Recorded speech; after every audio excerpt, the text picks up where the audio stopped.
Hey friends, welcome back. This episode we got Lucky Valera of Good Luck League and of NorCal drifting from a long time ago. Lucky's a good dude, and they put together Good Luck League, him and his whole team, to give like a really nice like communal drift events that weren't, they weren't trying to make money. They weren't trying to take over the world. It was just like, we want to have like a cool place for people to come drive.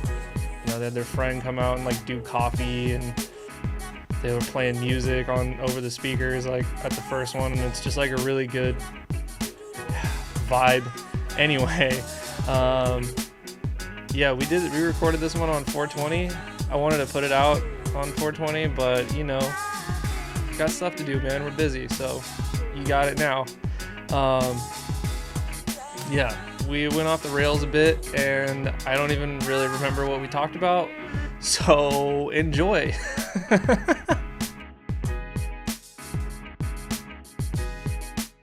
Do you like Crocs? Well, if you do I have the product for you? Do you ever find yourself working on your car, gardening, or even downshifting within or out of sport mode in your Crocs shoes? And you look down and you realize, no one knows the things that I like. Well, guess what? Croc Flock, dude. They make cool stuff. You want Kazuya's S15 on your Crocs? Done. You want Sally's face on your Crocs? Also done. You want to rep Thrash on your Crocs? Big done also. I think he's working with Jason. There's gonna be like a cool SR one coming out. So you wanna pay attention, man, because you want that cool stuff. You want to pull up and have people go, "Where did you get those?" And you know where you got them, dude? You got them at freaking Flock, Croc and Flock. Get your stuff, dude. Links everywhere. Links below.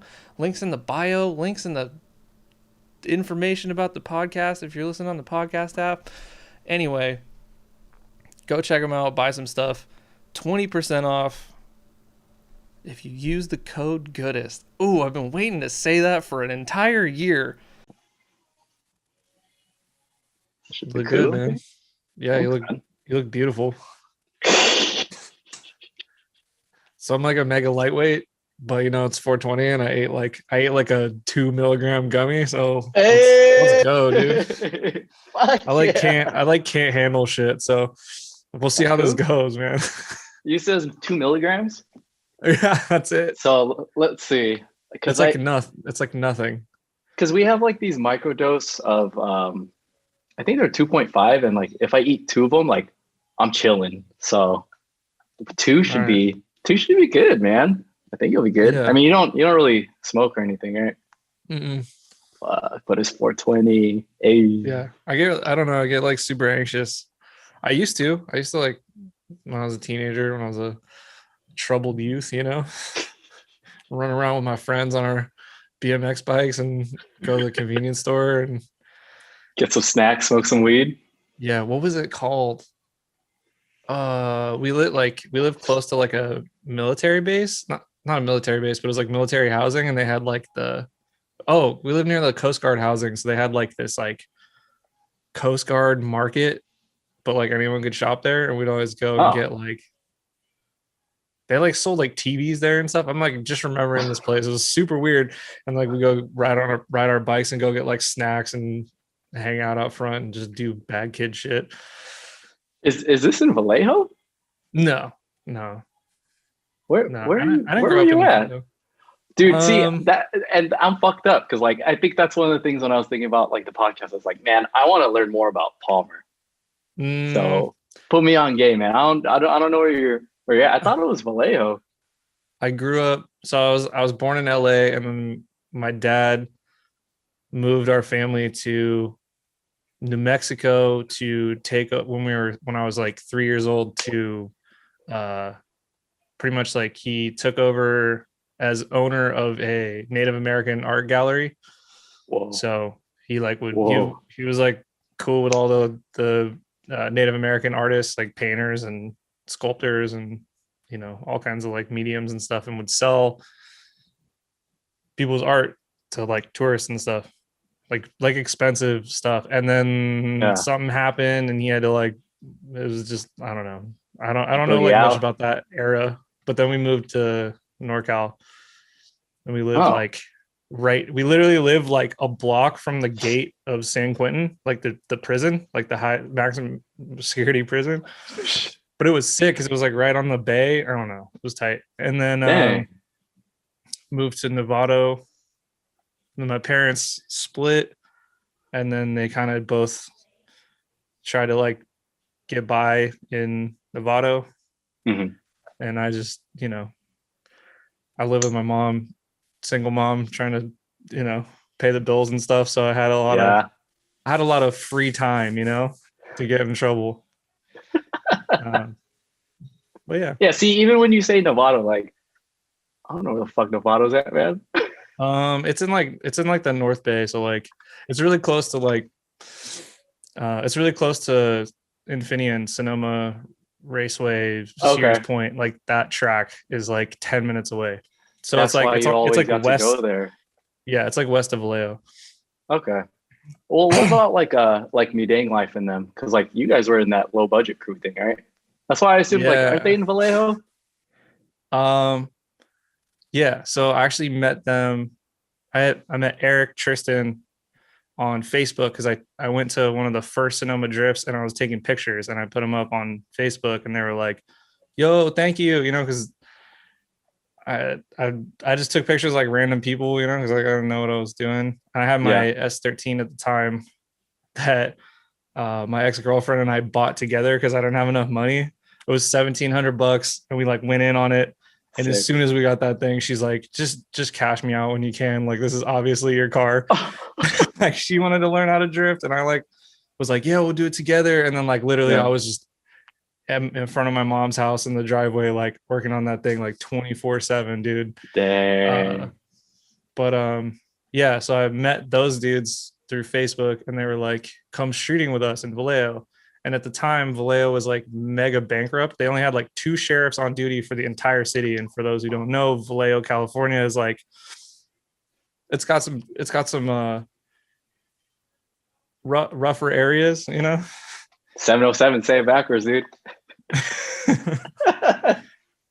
Yeah, like they were probably hanging out on like Magazine Street, Dang. Tennessee, that side of town. So I drove over there, hella nerve. Like, I don't know these dudes. Like, I'd spent time in Vallejo. Like, I had friends in Vallejo growing up because we're like right across the bay, kind of. It like goes around the top of the bay. So if you want to say up north isn't part of the bay, you're wrong because it's touching the bay. All right.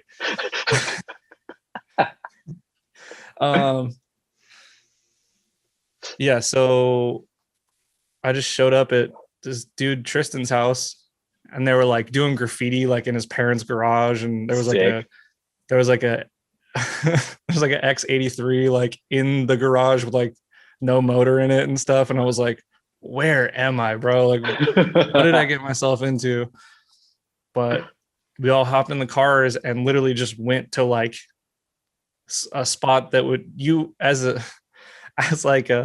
mean, I think I was like 19 or 20 at the time. So like we went to spots that like I would have never thought to do where I lived, but it's like, Yeah. they're like, dude, there's no cops. Like there's no cop. Like the sheriffs they can't even, like if they get the call, like they don't have time to come over here. So it was wild, man. Like I learned how to like clutch kick. I did my first clutch kick that night. It was like literally like in a shopping center. It was like a shopping center, like left turn. They're like, oh yeah, I think they called it the glacier because like it was super slick, like the asphalt was really slick, so you can like drift pretty easily on it. And then we went to like this other spot. I can't remember what it was called, but I was trash. Like, how Tristan were was they really good. when He you had saw them? He had a Cut Springs Mark III Supra NA. Oh man. Welded diff and would like rip, So, oh man, pulling some Aaron Wongs out here. I don't know if I was on coilovers yet, even. Like, I don't even know if I think I had a VLSD still. Yeah, I Dang, was on VLSD, and I think I was on like Cut Springs too. Uh, sick. That's a but yeah, special right so there. we like did that a few times, and we literally went to this like one spot called like the S turn, and it's like literally out in the open. Like you can see it. Like if a CHP is like within like 5 miles, you can see like what we're doing, and everyone Yeah. like line up and just go. Damn. And It no one was ever showed up. No cops. I got there at like 10 o'clock or like 9 o'clock at night, and I got home at like 5 in the morning. We were Damn. out the whole night. And That's I was sick. just, after that, I was hooked. I was like, I'm doing events. Like, Yeah. I'll take pictures sometimes, but yeah. I didn't know you Mm, took pictures then. Dang. yeah. Okay. I made videos too. Like I made this like edit of Julian that like circled around back in the day. I don't know if I've seen it. That's how I met that's how I met Julian and Jason. Is I was gonna make a video of like their like struggle getting to FD. Cause like Ah, I met them at like Sonoma because I would drive there, but I wasn't that good yet. Like it just pretty much started. yeah. And then I was like talking to Jason. I was like, yeah, I want to like, I'll do video for you. That'd be sick. And then I came out to like the place where they were working on their cars and like met Julian. And then we were just, I don't know, we've been friends ever since. Ah, okay. Yeah. I don't know why we're starting this with fucking me talking about all this shit, but Well, is this it? So, like, is it started? Like, are you recording? I'm I not don't know how telling this you. works, but Because Okay. I'm gonna say we started recording, and then you're like, oh, Yeah. Oh, yeah.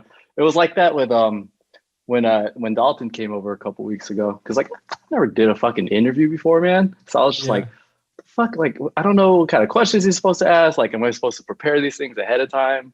And then we yeah, just ended up chilling, and then we were just having a conversation. So it ended up mhm, being pretty cool. yeah. That's how it should go. Yeah. But then I Yeah, also, dude, so I'm not a podcast guy, but I listen to your podcast. I think I've listened to Billy's podcast too. But dude, all your episodes are like 3 hours long and shit. Like it's uh, crazy. I don't know if I yeah, can give you content for that long, man. dude. My girlfriend like roasts me. She's like, "What do you even talk about for that long?" Because like we have a little. Like, I probably shouldn't air this out, but we have like a pretty small apartment. So like when I do these, she's literally like hanging out in the bedroom. Like we don't have a TV in there. Like she's just like chilling on her phone. You know what I mean? Yeah, And yeah, yeah. I feel bad. That's why I like don't do these a lot because it's like I don't want to be like, all right, I got another one. Like get in the room, close the door. You Well, know? she should come on too. She can be chilling like over there with the plants and stuff. It'd be dope. Oh wait, so she can't hear us talking because you have the headphones on. She can't hear you, but she can hear me. So Oh, she'll be okay. in the bedroom and she'll just be like, "I was a dumb one," or whatever. I'm like, get in there. I'm like, God, great. Shit. Uh, but I once I make it big, dude, and get my own studio. Yay, let's My own go. studio. Put the car there. You Hell know, yeah. just kidding. I don't think it's ever gonna become anything really important, but Nah, we about to it's be doing fun. it big out here, boy. Let's go, boy. Dude, All right. I got so many questions about like your background. Cause so Okay. for me, like I listen to the podcasts on Spotify, so I never get to watch the videos because I usually listen to Yeah. them like when I'm going up to Thunder Hill because that's the only time I'm in the car for like hell hours or whatever.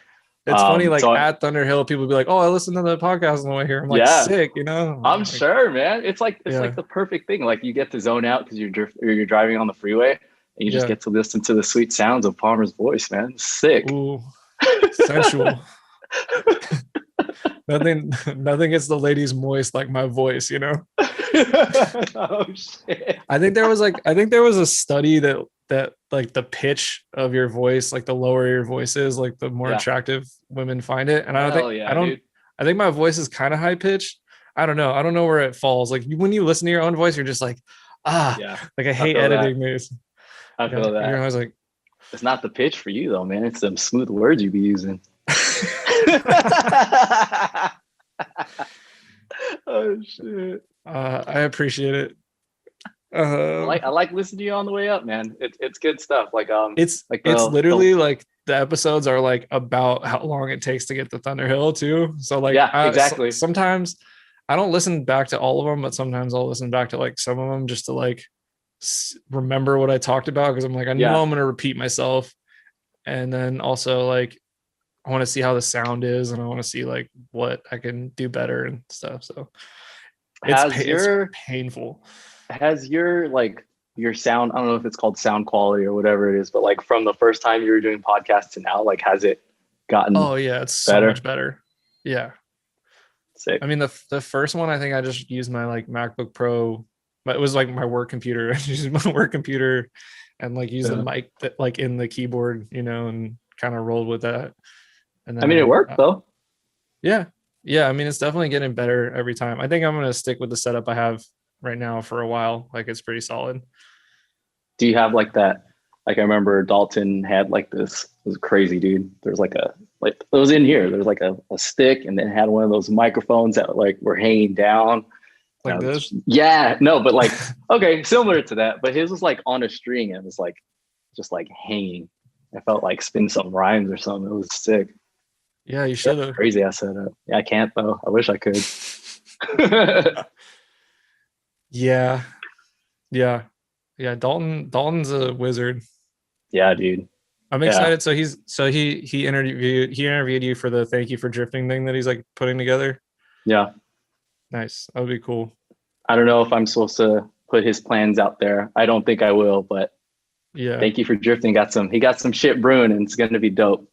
I guess I could say that. I think I'm probably gonna have him come do this when he's like done with it and he wants to like promote it or whatever. Not that like does anything, but yeah, but it does though. all 16 people will be like, I might watch that. I usually say 4, dude. It's growing, dude. 16 people. It's exciting. Oh man, you've got hell of people listening to your shit. And I mean, especially because you have people from like Japan that you have on the show, and like I don't know if it's Australia or New Zealand because I always get those mixed up. But like Both. they have friends too that are gonna listen to it too, you know? Yeah, definitely. Should we taking off, boy? Getting out here, boy. Let's go. I mean, I'm just having fun with it. See what happens. Yeah. Subscribe to my Patreon. Yeah. Or your OnlyFans or something. Should I just make You could OnlyFans for the podcast and then just like post all the dick pics on there. Just have it running in the back and just have like your ass cheeks out for like 3 hours. That would be sick. Yeah, it's ready for you right there, dude. I was literally just talking to somebody about that. Not me. Like I have a friend who was like talking about like if I made an OnlyFans, do you think I would make money? You know, like as a dude, like how does that work? And I'm like, I don't know. Do Fuck that? it, see what happens. Yeah, they probably do. Yeah. Or you could be like the first dude and be the pioneer and make hella money. No, I think there's a lot of dudes on there already. Dang. There's gotta be. Yeah, I'm sure. I mean, OnlyFans isn't just for girls.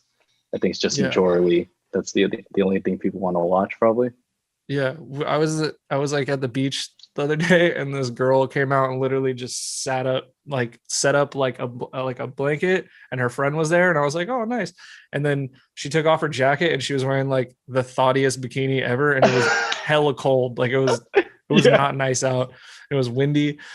She like sat on the blanket all like, seductive or whatever. They took a bunch of pictures and she just put the coat on and they left. Like it was like a 5-minute thing. Oh, dude, influencers in the wild. Yeah. I've never seen that in person, but it sounds like it'd be hella cringy. It was like, I was like, I mean, at least enjoy the beach while you're here, Yeah. No, you gotta get the shots in and out, dude. I don't know. I mean, you think the pictures turned out cool at least, or? I mean, I don't know. I hope they have like a professional camera, or was it just a phone? No, it was just like phone shots, Dang, that's all you need much these days. You just need a bikini and Is that a blue case that you got from Machuda? Yeah. Shout out Amazon. Yo, Machuda, thank you, man. Did you get it from JR? Nick Machuda, the plug. Well, he ordered one case from Amazon and they sent him 10. So he just posted up on IG like, hey, who needs an iPhone case? And apparently me and Lucky both said me. Yeah. I don't care if I have a job, man. I'll take some free shit anytime I can. I'm down. I love free shit, man. It could have been for like an iPhone 11 and I still would have got it. my case was thrashed, and I was like, I'm gonna get a case. Like, I really need to get a case. Yeah. Like, I need to get a case bad. And then Then he came through with a plug, dude. yeah, I was like putting it off, and I was like, I need to buy fittings because I'm like redoing my cooling system or whatever. Yeah. Anyway. Shouts out to Machuda, man. Thanks. Yeah. Cool guy Nick. I just want man. his IS. And he bought that I know. sword that I wanted From BDJ, man. I know. Oh, you were trying to buy that? I didn't. Yeah. I didn't. I slept on it. Dang. I mean, is that a good price? I forgot how much you posted it for, but I don't know, but I just really want. And I feel I know you've been saying it on your podcast, man. Yeah, so that's fine. I'll get. I didn't have the cash for it. I'll be honest. So, are they hard to find? Like SC 300s and 400s now, or are they just so expensive? That was a legit store. Oh yeah, that's right. Mm-hmm. Did you want it specifically because it was a SOAR? Yeah. Or do you just want like a SC? I want a SOAR. Yeah. No more USDM stuff, man. We right-hand drive out here. Yeah. Well, I have like a situation where I have somewhere to put one now. So I'm just like, I'm fiending, you know? Mm-hmm. Big moves by Palmer. No. Anyway, so all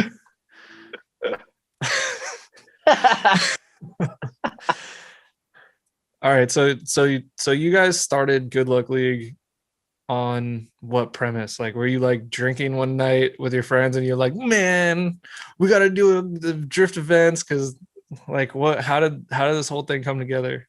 So yeah, I went into like a high level overview with Dalton when I did his interview. But I guess we just assume no one of the same people are gonna watch either, you know? Yeah. So let's see. It started. I guess we'll start in the middle. So did you ever go to any of the PMC Ghost drifting events like that me and Lamar were doing? Like I think we did like 4 of them. Yeah, but I remember. Actually, no, I think I did go to one. I think you might have. Yeah.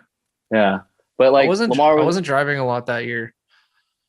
Yeah, something was up with your car. I don't remember. Or I don't know if it was your car or if it was life, but I know there was a period where you're like, shit, I got to do something.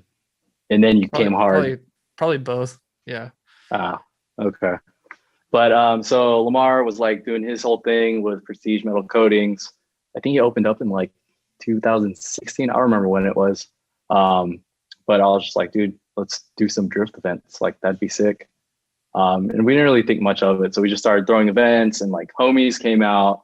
And we did like 3 or 4 of them. Problem is I've always been trying to like do my own shit. So like I was thinking like, do I like come up with like a new name? Do I just like keep going off of PMC Prestige Metal Coatings? And then at the same time, like all my friends from SAC, like my old crew, like we're still boys now. They would just hella help at the events and whatnot that Lamar and I were doing. So yeah, I was just like, hey dudes, like let's try to do some shit like legitimate events. And then in 2018, we finally made it happen. And damn, I was just telling Dalton this too. Like when we first started our events, like I didn't have any sort of like plan or like long-term goal. It's just like, let's just do events. There aren't any like official, not sanctioned events, but like events that are like on a normal cadence that happen every month. Just have like a regular occurrence and have like different kind of events and like branding and things like that. Yeah. So we just started brewing on it more. And then we started trying to think of a name. I think like one of the first names was like Hyper something. I think it's because Hyperdrive was like going on at the time, or maybe it was a little before that. But we're trying to. That show was hella funny, by the way. But I just had to speak. Why was it funny? What was funny about it? It was hella sick, dude. With all the I think there's a video of me. I was like when that show came out on Netflix. Like I think we did like a practice day or something. But I was like, we got to practice them. What do they call them? Rockford turns or whatever that terminology was. So like I was just going on the skid and just like driving backwards and just like whipping it forward. And I think I did it hella times. And people were like, what the fuck is this shit? I was like, you haven't seen hyperdrive, obviously, because it's the new thing to do. So apparently Sherry was in the practice for that, was like the best person at doing those. Like she was like I'm not murdering surprised. those. Sherry rips, dude. I know, it's so sad, dude. I because like, you know, her and Alex, they like literally took work off for like a month to go do it. And Down. all through practice, like apparently Sherry's was like one of the fastest people there, like without a doubt. And then I think she blew up her transmission in practice, and then so she didn't get to go because like you saw how they did like the tier thing where they'd kick people out, like if they didn't make it past a certain round. Well, because she went in the later ones, there was like, it was like she didn't get to practice that route. Now the one that she did was more like speed based instead of like, I don't know. Anyway, she didn't get to do like the Rockford turn. She didn't get to do like a bunch of the stuff that she like perfected. And it was like a completely new course that she didn't get to like have any practice with. So she went out there and like did what she could. And like obviously had a little bit of nerves, you know. I watched it and I was like, no, because I know she's such a good driver, dude. Like, yeah. I don't know, it bummed me out. I binge watched all the episodes until her and Alex were on. And then like she didn't make it and I was like, I'm done. Like I didn't watch it past that. Oh, for real? I swear to you. Yeah. Like I didn't watch it for Farouk. Anybody else. It was all Alex and Sherry. Yeah. Oh yeah, Farouk was on there too. Forgot about that. Yeah, and, that show. Aaron. That show was wild, man. Who's Aaron? Yeah. Parker. The FD. FD. Mm-hmm. Yeah. Dang. See, like I don't watch hella like other like areas when it comes to drifting. So like the shredder fielding shredder. What's his name? By the way, fielding shredder. I don't think I think he changed his name. That may or may not be true, but I heard like from that name or to that name through the rumor mill, the grapevine, the beehive. What is the Grapeville? The Grapeville.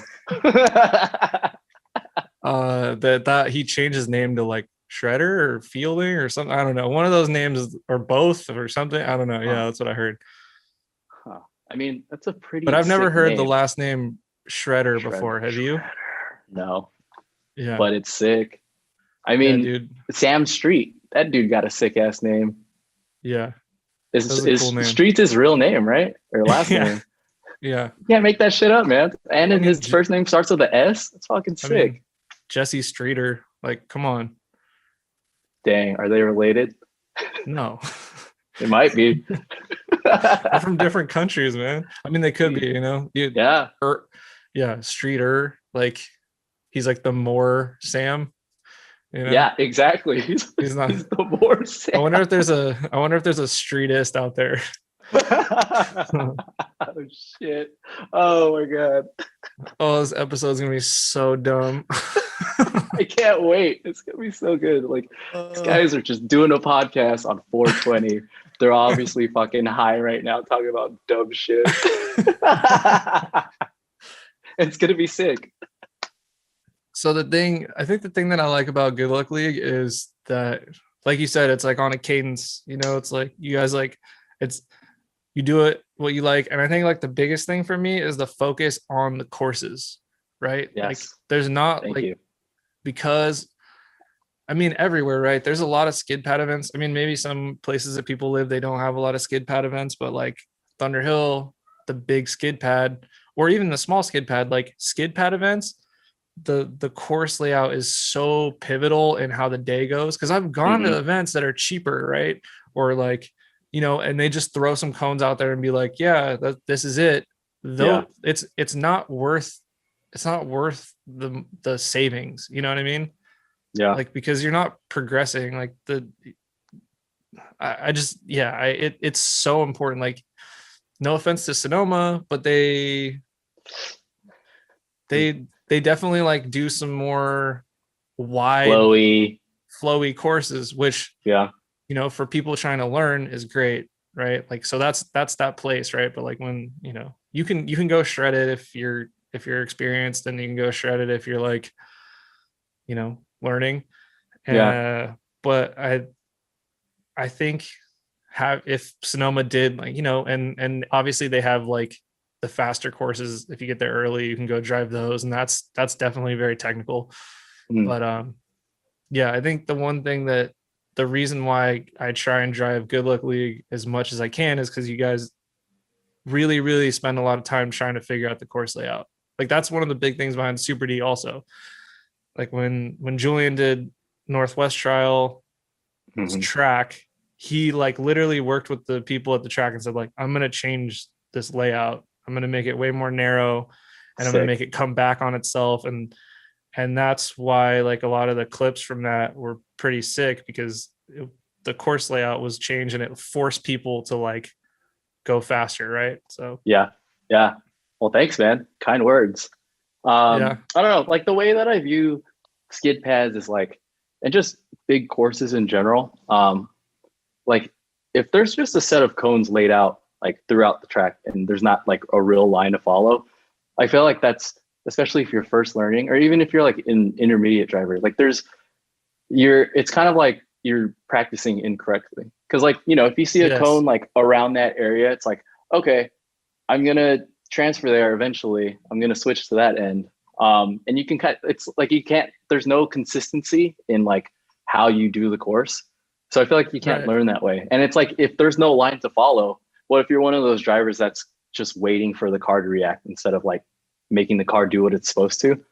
Then you just learn bad habits. And like we've seen that happen where like a lot of people will go to like other events, or maybe they only street drifting you actually learn, but like people go to other events or they just haven't driven that much in general, and then they go out to our courses and they're like, why are your courses so narrow? Like this shit is hella hard. And it's just like, dude, like that's the point of learning this whole thing. But I mean, you have those other folks that, their aim is like to do one of those, like if we have the K wall here, that's by the pits, like they just want to transfer early and then like try to get as close to the wall as they can or whatever. Yeah. Like that's like the only line that's important. Yeah. They're like, like right, if you're into that, then that's cool. And I think that's the whole thing with Good Luck League. Like there's different kinds of drifting, and like if you want to do whatever you want to do, that's fine. But like here at Good Luck League, like this is the shit that we're doing. So like if you want to come to our events, you have to drive a certain way, or you have to at least try. Yeah, which I think is important. And I don't know, I feel like it's like kind of off-putting to some people because it'd be like, oh, well, but really all it is doing is like trying to help people be better drivers, which I think because like that's the main goal of the Good Luck League. Like it's become this whole like, I said the word like a million times. I was listening to Dalton's interview after, and like I kept bringing up the word community, but like it's a community thing, and like this community is built like not just with us, but like everyone who comes to the events. Like there's people that have made teams and shit. Like there's people that are like good ass friends from coming to our events, and like they take care of each other. You know what I mean? So like, however we can help like the people that come to our events like get better in driving or like become more consistent, anything like that, like I'm trying to do some of that or all of that. Yeah, I think it's important. I think pretty much if you live somewhere where there isn't kind of like a nice recurring event, start it. Like there's more drift events than there ever have been. Like I think like Affinity Circuit is literally booked for the year. Dang. Which is like up in Medford. You have like AVS reopen and they're booked like every weekend.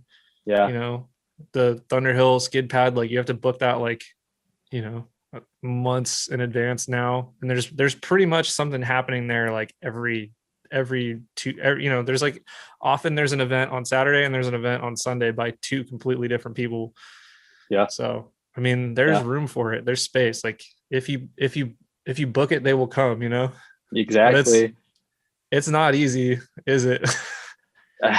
It's, I don't know, man. It's become like, it's for real. It feels like another job, and which is like super dope at times, but most of the time it's pretty tiring.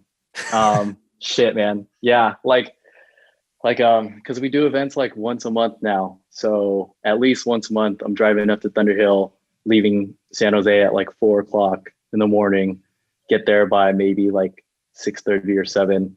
Then we got to set up the whole track, check people in, Event And starts this, at like yeah, this isn't your main job. Like you have you have no, like another full-time job, right? no. Like, I have a job, man. yeah, Like it's like doing the plan. So the one day of the month that the event happens, like the rest of the days, there's so much planning and like so much like speaking with people and just like a bunch of logistical things that go into like making these things happen. So like I feel like I'm working like 60 or 80-hour weeks sometimes, man. I just get burnt. yeah, But I mean, like especially the week before an event, like I'm doing all my shit, like making sure all the run groups are in order, which takes a lot of time too. So like for me, yeah, I probably don't have to, but I do. Like I'll look at all 50 drivers or however many that we have registered. I'll look at the list and like try to group people accordingly. But then if I don't know who they are, which a lot of the times I don't anymore because there's like a lot of new people coming, but like I'll mm, go through their Instagram and see like their skill level and try to pair them up with people that should be correct. So like that's cool if you come though. to our events and you put your Instagram on, I'm probably stalking your ass. Like for sure I am. 'Cause I'm trying to figure out how good of a driver you are. Be like, It takes a lot of time, man. And it's like that's one of those I was talking to Jolly about it the other day. Like I care a lot about like the little details that probably no one else cares about. But I think yeah, that's a lot of the time that what makes things better than they are. like having a good luck league, like putting out the good luck league Spotify playlist that you play on the loudspeakers. Which is hella fun. I think you guys like set the kind of standard with that, because I've been seeing a lot more people show up with like speaker systems now. But that was That's you guys. sick. Yeah. That's sick. Like Yeah. for me, dude, like I mean I think we've gone to a show. Comp I did, the amateur drift series. Dude. They were playing. I pulled up, dude. This I will tell you this in the most honesty I possibly like. They had the speaker facing the starting line, which was for no one but the car people on the starting line. Yeah.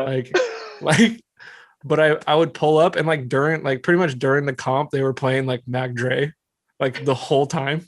So I'd like pull up to the line and I would just be like I gotta cannot get hype, dude. I was like, I cannot lose to this. Like I think Not My Job was playing when I like pulled up to the line one time, and I was like, there's that video clip. It's Whitney Houston playing too. You're hella bobbing your head. Yeah, that was sick. I think that was I don't know. I always like put a stereo in my drift cars and then I take them out. Oh, I'm like, this is like too much stuff in here. Like kind of drives me nuts. And then like every once in a while, I'm like, wish I could bump some shit. Yeah, I need to make. Oh, that's interesting. Another idea brewing. Yeah, I'm full of ideas that I never write it down. But for me, like music's hella important, man. Like I love music more than I love drifting, like for sure. And I mean, we always talk about like TDE and like whatever we're talking about. Like we're always talking about music. I'm always listening to music, and like like I love going to shows and shit like that. So like not trying to do like a EDC like carnival in the background and hella like lights and like rave sticks and all that shit. Like not that kind of stuff, but just like setting that atmosphere of like what I think is good music. And if people fuck with the music, that's dope. And if they don't, then that's fine. I don't know. Usually people fuck with the music. You live in San Jose and you don't like Above and Beyond, bro? That's true. That's the AVG group that everybody loves, dude. I don't know. Yeah, I never got into like the whole EDM thing, which is weird because like I fuck with like Kate and he's like technically house. I know EDM is not house, but like they're kind of like part of that same like holistic genre, right? I think they fit into electronica.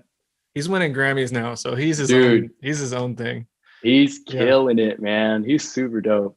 This is gonna turn into like a whole music discussion. You should do one of those too, man.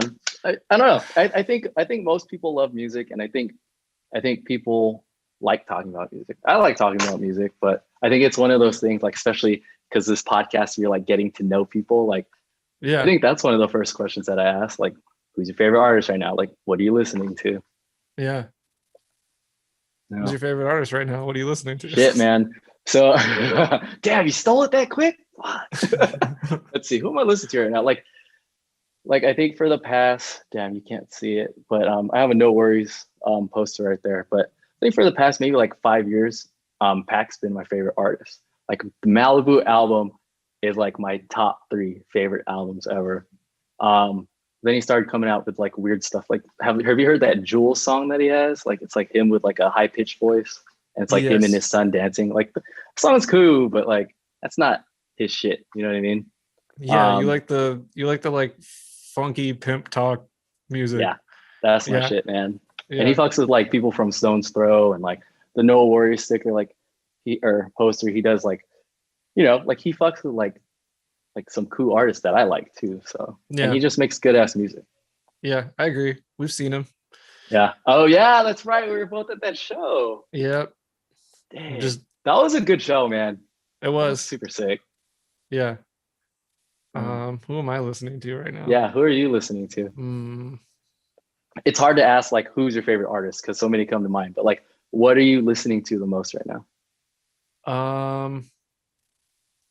Damn, I don't know. Actually, I'm kind of trying. Oh, don't ever.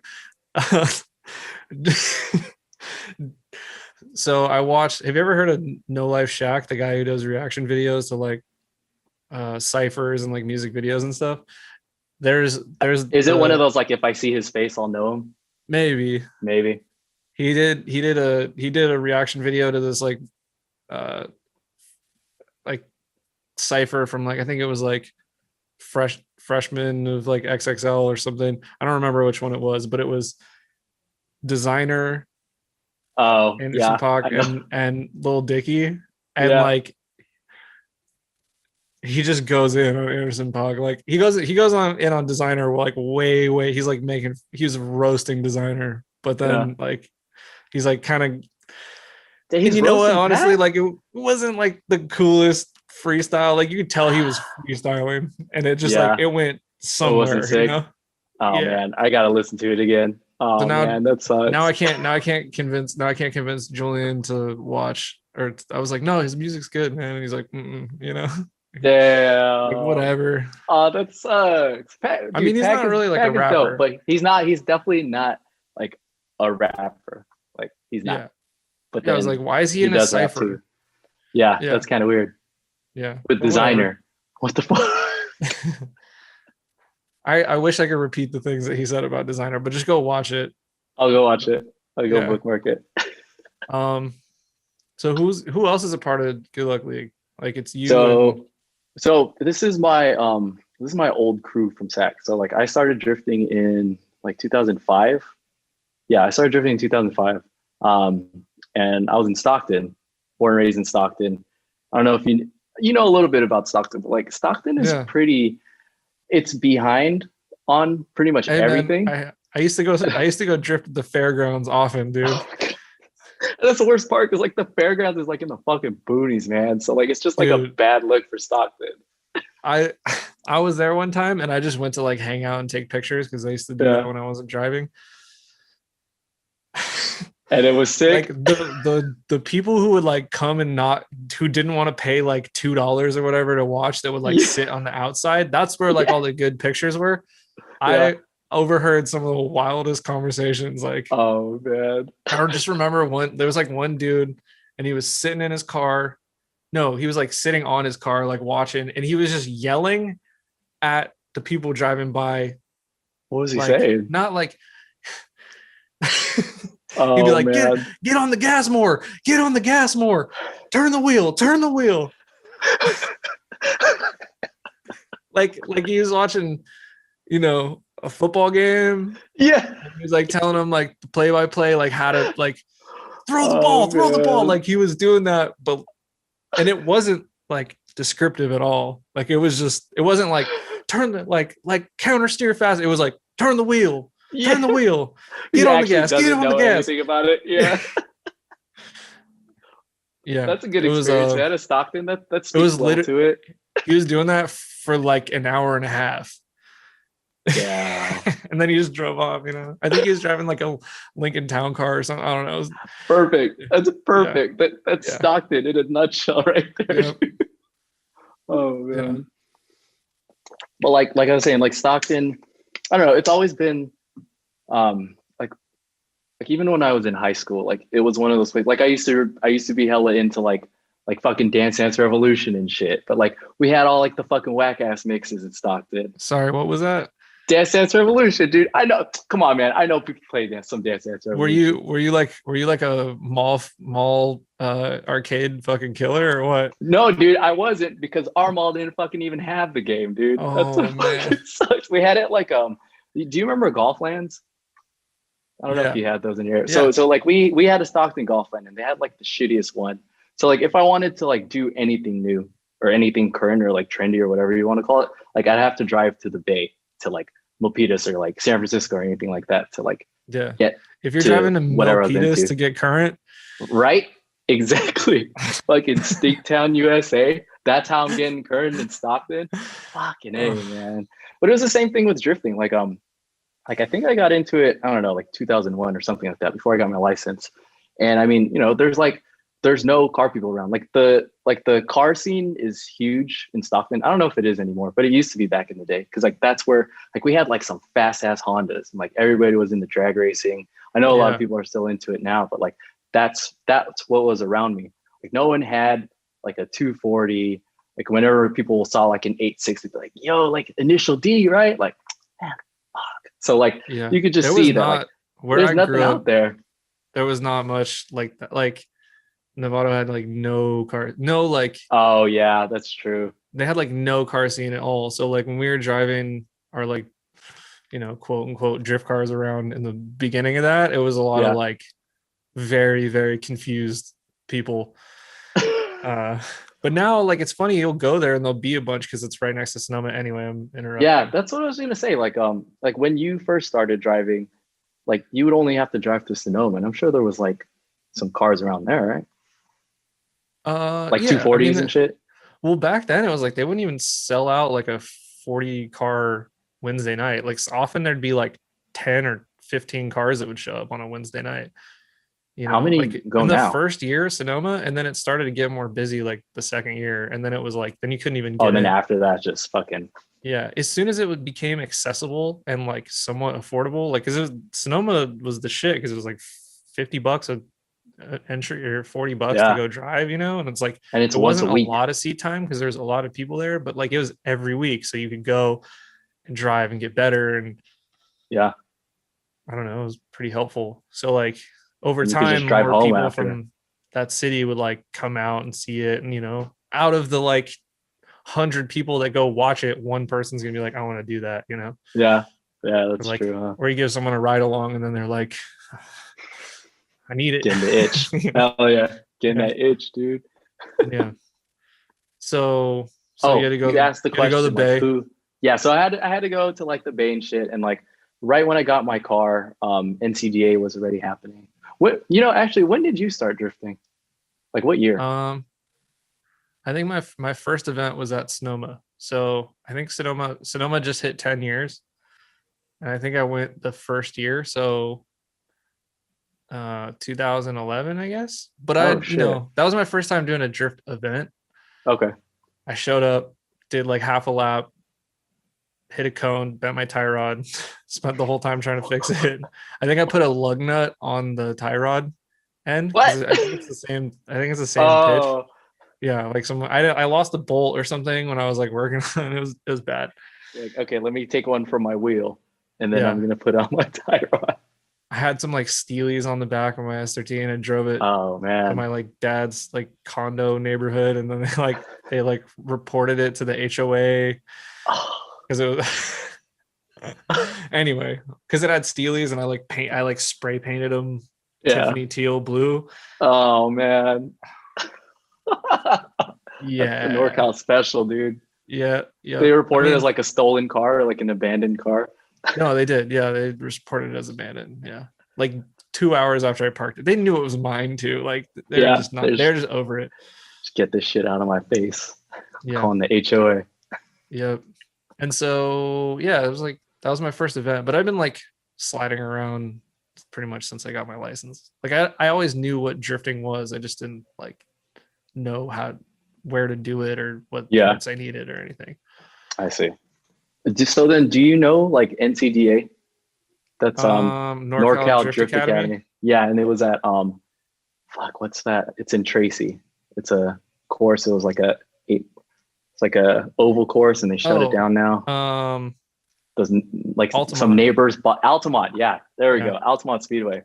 That's where I first started drifting in 05. And then That's right. He's an OG. yeah, OG with a fucking stock KA in the S14 I mean, still. Whatever. You went to an event 6 years before me, so I'm hella I'll give you old. that. I went in 2011 with a stock KA. All right. So Yeah. So I started doing events there. And then at that time too, I feel like kids nowadays are missing out, but like there was hella forums. So I was like on Club 4AG and like Zilvia. I don't think NorCalDrift.org started yet, but like those main forums, like I would like, kind of just lurk it up and see if there's people in my area. Mhm. And then I don't know how, but like I met my friends in Stack. How'd and they were part you of find it though? Like how did you Fine Drifting. yeah.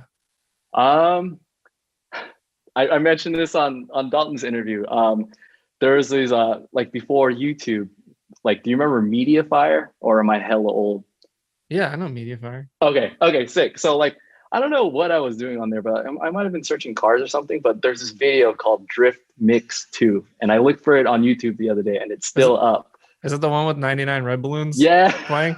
Yes. Yeah. Yes. Yeah. But it's like not the original version, but it's not like the German version. It's just like a Yeah, like because there's someone one with the covered it. German song. Yeah. Yeah. Yeah.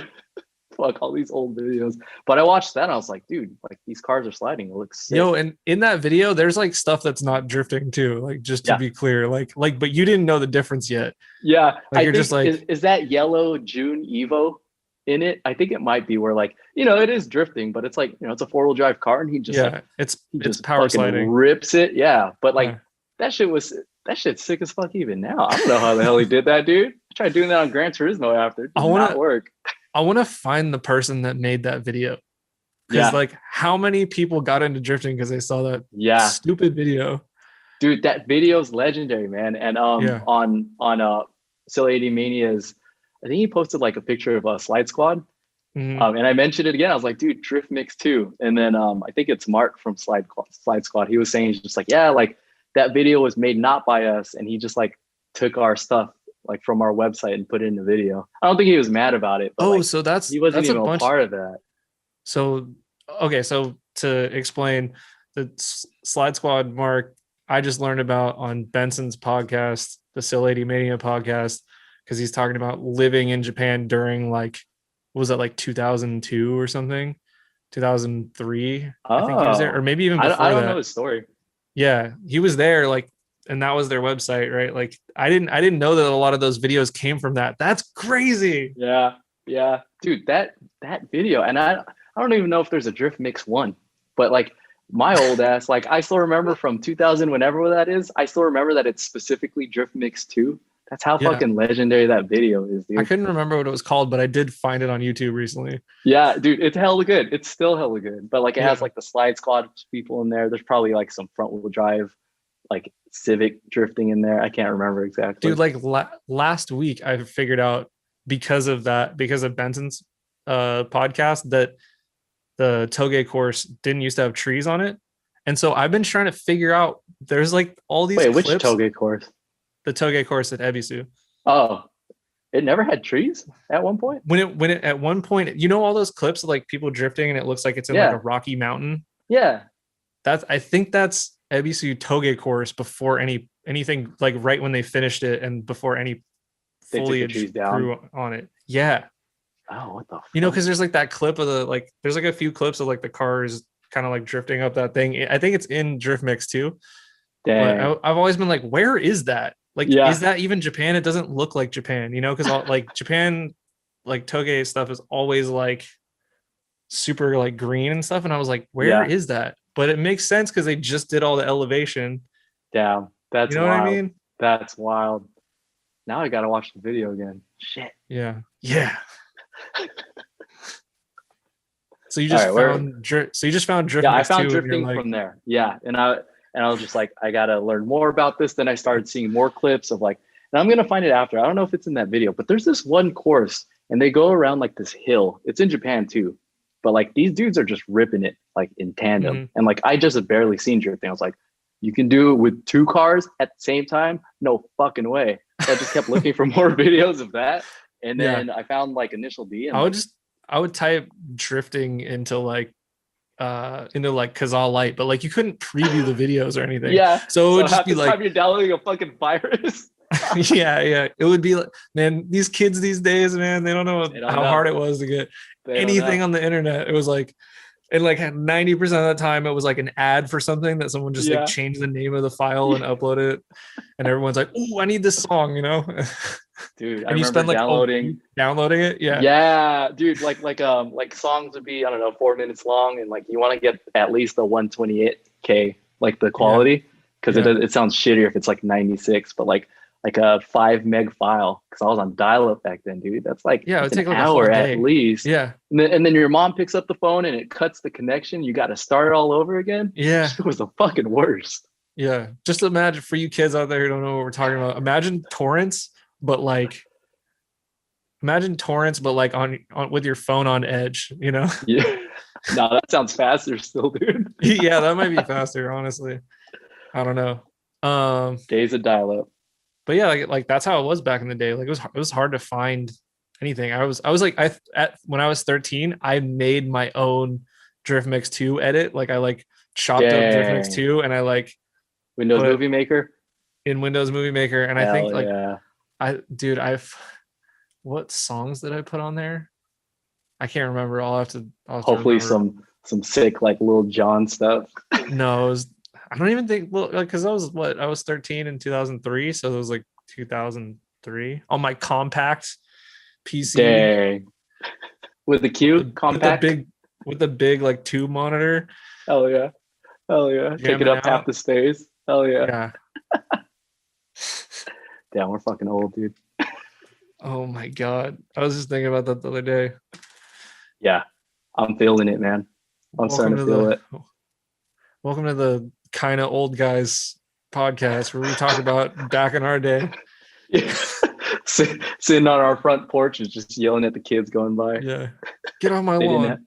They didn't have it as hard as us, man. Oh man. All right, so back to the Good Luck League guys. So we have Kyle.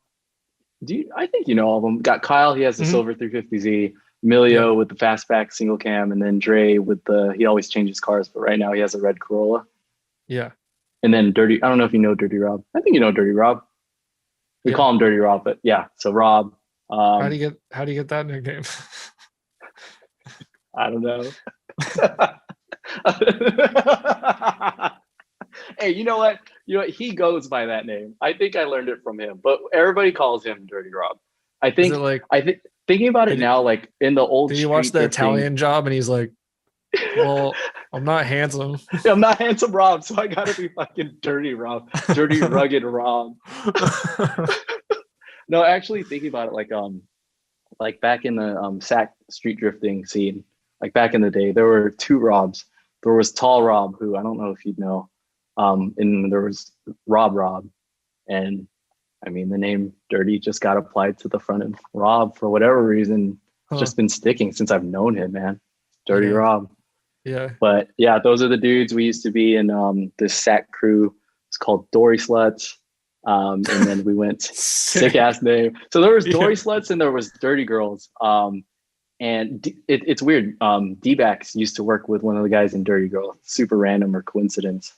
Really? They're like some Corolla dudes. And then we had like some Corollas in our crew. Like Corollas have been like an integral part of the drift scene for us in SAC. Like we love Corollas, dude. I love Corollas. Have you drifted one? Yeah, I drifted a bad one. I want to drift a good one. Well, isn't Julian, doesn't he have one? Or he does. Is it running? Yeah. Sick. I think. I don't know. But that might be the only car. That might be the only one that's running right now. Oh man. Down. At least he's got options, you know? Yeah. I mean, one's running and the rest aren't though. So I don't know if he has options. Is a S13 coming back up soon? Yeah. I think. Okay. I don't know. Yeah. We just pulled the SR out of it, so that's a Yeah, I start. saw that video when you didn't come to expert class. Yeah. But Well, I know. I'll say it on here. Who cares, dude? Oh, So like, okay. Yeah, yeah, I'm not gonna say who it was, but like, I got I got a phone call from Julian. He's like, "Hey, your car's not all beat up right now. Like I'm not gonna say like who all it was, but like they're like, we might need a car or we want a car for a music video in LA." And I was like, "Who is it?" And when I found out who it was, I really wanted to do it, but then like later on, I was super anxious. I couldn't have gone to Good Luck League anyway because I was like Your working shit on my was cooling overheating. system Yeah. and I like did some stuff kind of wrong and then it was not working. So I needed a little more time, which was really stressing me out because I was like, I'm gonna bring this car to this music video shoot and I'm gonna pull it off the trailer and it's gonna start like overheating and shit. And, like, I was so stressed out. I was like, this is my time. Like Time to like shine, dude.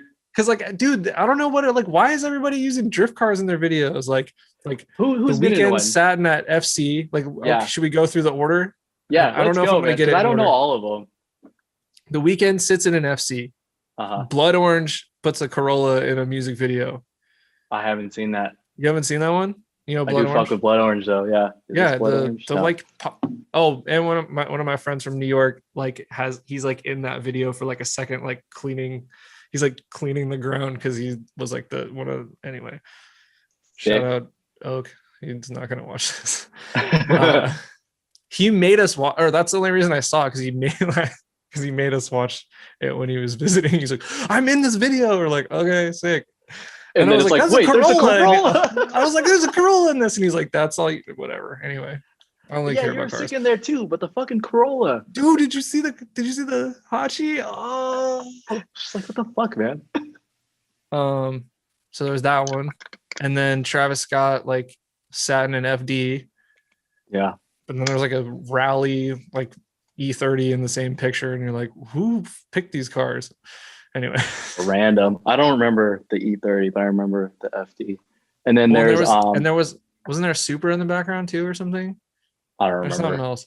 And then they had Rodney's car in the video, Yeah. and like all the that's other right. Chicago dudes, and G-Eazy and like Migos name? or one of the guys from Migos did that video at like Irwindale. Have you seen that one No, I haven't seen that. with all the like upside down dudes cars? No. Damn. Yeah, like they're like More than I driving around. thought. I'm thinking Yeah. of what's the dude Jay from Auto Factory Realize? Wasn't he in a video too? Yeah, I don't know which one. And then I was talking to somebody else who just said they were in one, and I was like, I was literally just like, man, no one's ever gonna call us for that. Like our cars are always beat up, you know. Yeah. And then so I'm panicking. I'm like, dude, You got this is the the call, only dude. time my car is like in one piece because I just kind of like did like a half-ass refresh. So I'm freaking out. I'm like doing body work and like trying to make my car run, and it's like overheating. There's like water literally all over the shop, and all my shop mates are like gonna kill me because Oh like my god. it's an old shop. Like there's no drains or anything. I like forgot towels, and our floor is super oily. So it was You like, gotta make the event, dude. You gotta make that video. Nothing else Yeah. matters. yeah, and I was like, I'm gonna do it. Yeah. And then I found out like the day before it was supposed to go down that they didn't want to use my car because they're a crib and my car's red. Can't be swooping, dude. Swoop. Yeah, and so I was like, I mean, had I known, you know, you don't necessarily know everyone's like gang affiliations. Yeah. You know, when you're like an Yeah. outsider. So had I But, known, I mean, like we were talking about it, like you can't even be mad at that. Like that's just Yeah. what she banged. That's just what they bang. So you know. Ooh, that was close. you know, yeah. So Do you know who they ended up like getting? I don't know. I guess we'll see, right? Damn. I hope when you Yeah. see the video, you know what? You should just have like Dalton do like an edit and just like put Just your car put in my there car in instead of there. the car. Hell yeah. That'd be sick, actually. Was that young Bodacious? Yeah, let him outside. Dang. Gotta Dang, you go guys do have a some- backyard? We have like a little patio thing that we share with our landlord. That's sick. Yeah. Yeah. You know, Dude, how much is he gonna weigh? And how old is he right now? he's 5 months and I think he's like 45 pounds. I don't know, dude. Dude, he's gonna And be hella he big. only wants to ride on my lap in cars, and it's not gonna end well when we like be like, you can't do it anymore. You're gonna be one of those like YouTube videos where you see those people holding those big ass dogs like babies. That's gonna Oh, be dude, you, I'm man. driving one-handed with like my arm like around his like waist pretty much, and he's like out the window just Hell yeah, dude, that's he perfect. loves it. Damn. Yeah. Speaking of bathrooms, do I just like? Can I go? Like, Yeah, you have to just go, stop it man. or okay? Yeah. Sick. Oh yeah, you've done like fillers before and stuff. So, Yeah. sick. All right, I'll be back. Dude, I got so awkward on that one. I'm chopping that out for sure. Oh man, I'm sure it was good. No, I like literally I like stopped talking. I was like, I don't know. All right, I'm gonna cut this one. Perfect. Someone was giving me like a hard time about when people go to the bathroom. I like can't. I have like nothing to talk about. I'm like, I can't talk by myself, man. I got nothing. So I mean, you can do whatever you want, dude. This is your podcast. they're like, you should They're have just like listeners. facts. I think they said. I think it was Aaron said I should have like facts ready to go to read off when people go to the bathroom. Like I'm not that prepared. Nah, you don't need to do all that. Or something. Yeah, I mean, did you Or know? maybe you should spit some hot rhymes, some fire. Maybe you should do that while I'm going to pee. I did that with Alex Dalton and Andre on the way to. Oh yeah, Dalton was Apple telling me Valley. about that. Yeah. And Was it sick? I'm not good. I'll tell you that much. It was fun though.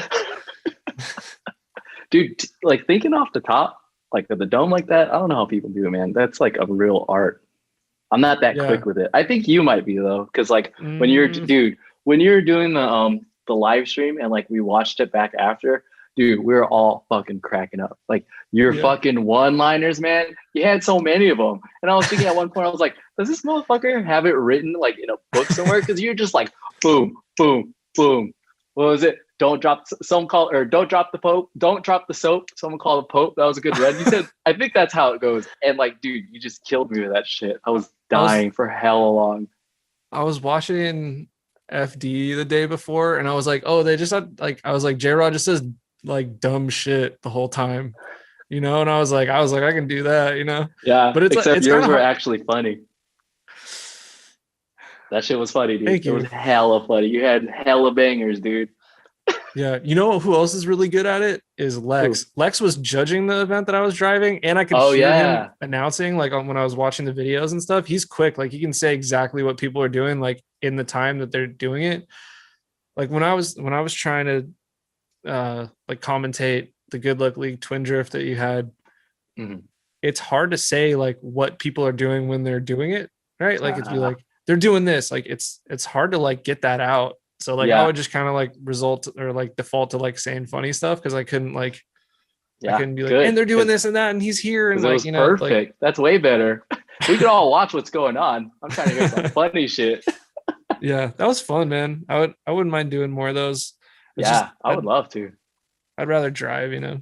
I know. And I mean that's the issue that we're having with like judges for all our events and stuff like that. Like I think I asked Julian and you guys to judge for the first Twin Drift trials. And he was just like, dude, I want to drive, man. And I can't tell someone not to drive. So, I mean, our battle comp is coming up in June. So I think Taco's going to come down actually. And he's going to be a judge and he's going to be on the mic too. So should be sick. That'll be weird.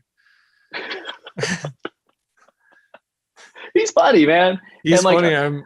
He's got a very wild sense of humor. I'm really interested to see how that goes. But it was like he's I hope it gets recorded. That's all I'm saying. No, we got to record it for sure. But like I just like how straightforward he was about his like comments of whatever he was saying, because he was like he was talking, dude. He just came up because like he hit me up the day before the event or maybe a couple of days before then. He was just like, hey man, like coming down, like do I need to do anything? So I knew he was coming. But then we started the comp and I was like, does anybody want to fucking talk on the mic? I have to run this event. And he was just like, dude, like I announce drift events sometimes. I'll do it. And I was like, okay, cool. And then he started talking. I was like, yo, this dude fucks around. He's hella funny. And like, he was just like, oh, there goes like a really shitty run, and like pointed out Yeah. why. So Taco's pretty good with judging and talking at the Yeah. same time. Well, yeah, he's done a bunch of like Assetto comps too. That's right. Which Yeah. I haven't joined.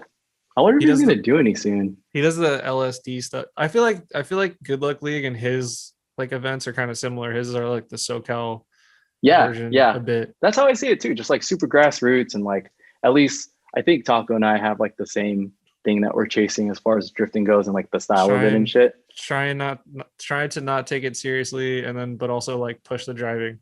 Yeah. I can Yeah. see that in like both of you guys. Yes. And Taco's just a dope dude. He takes sick ass pictures. He's a good driver too, man. He's good, yeah, for sure. Yeah. Yeah.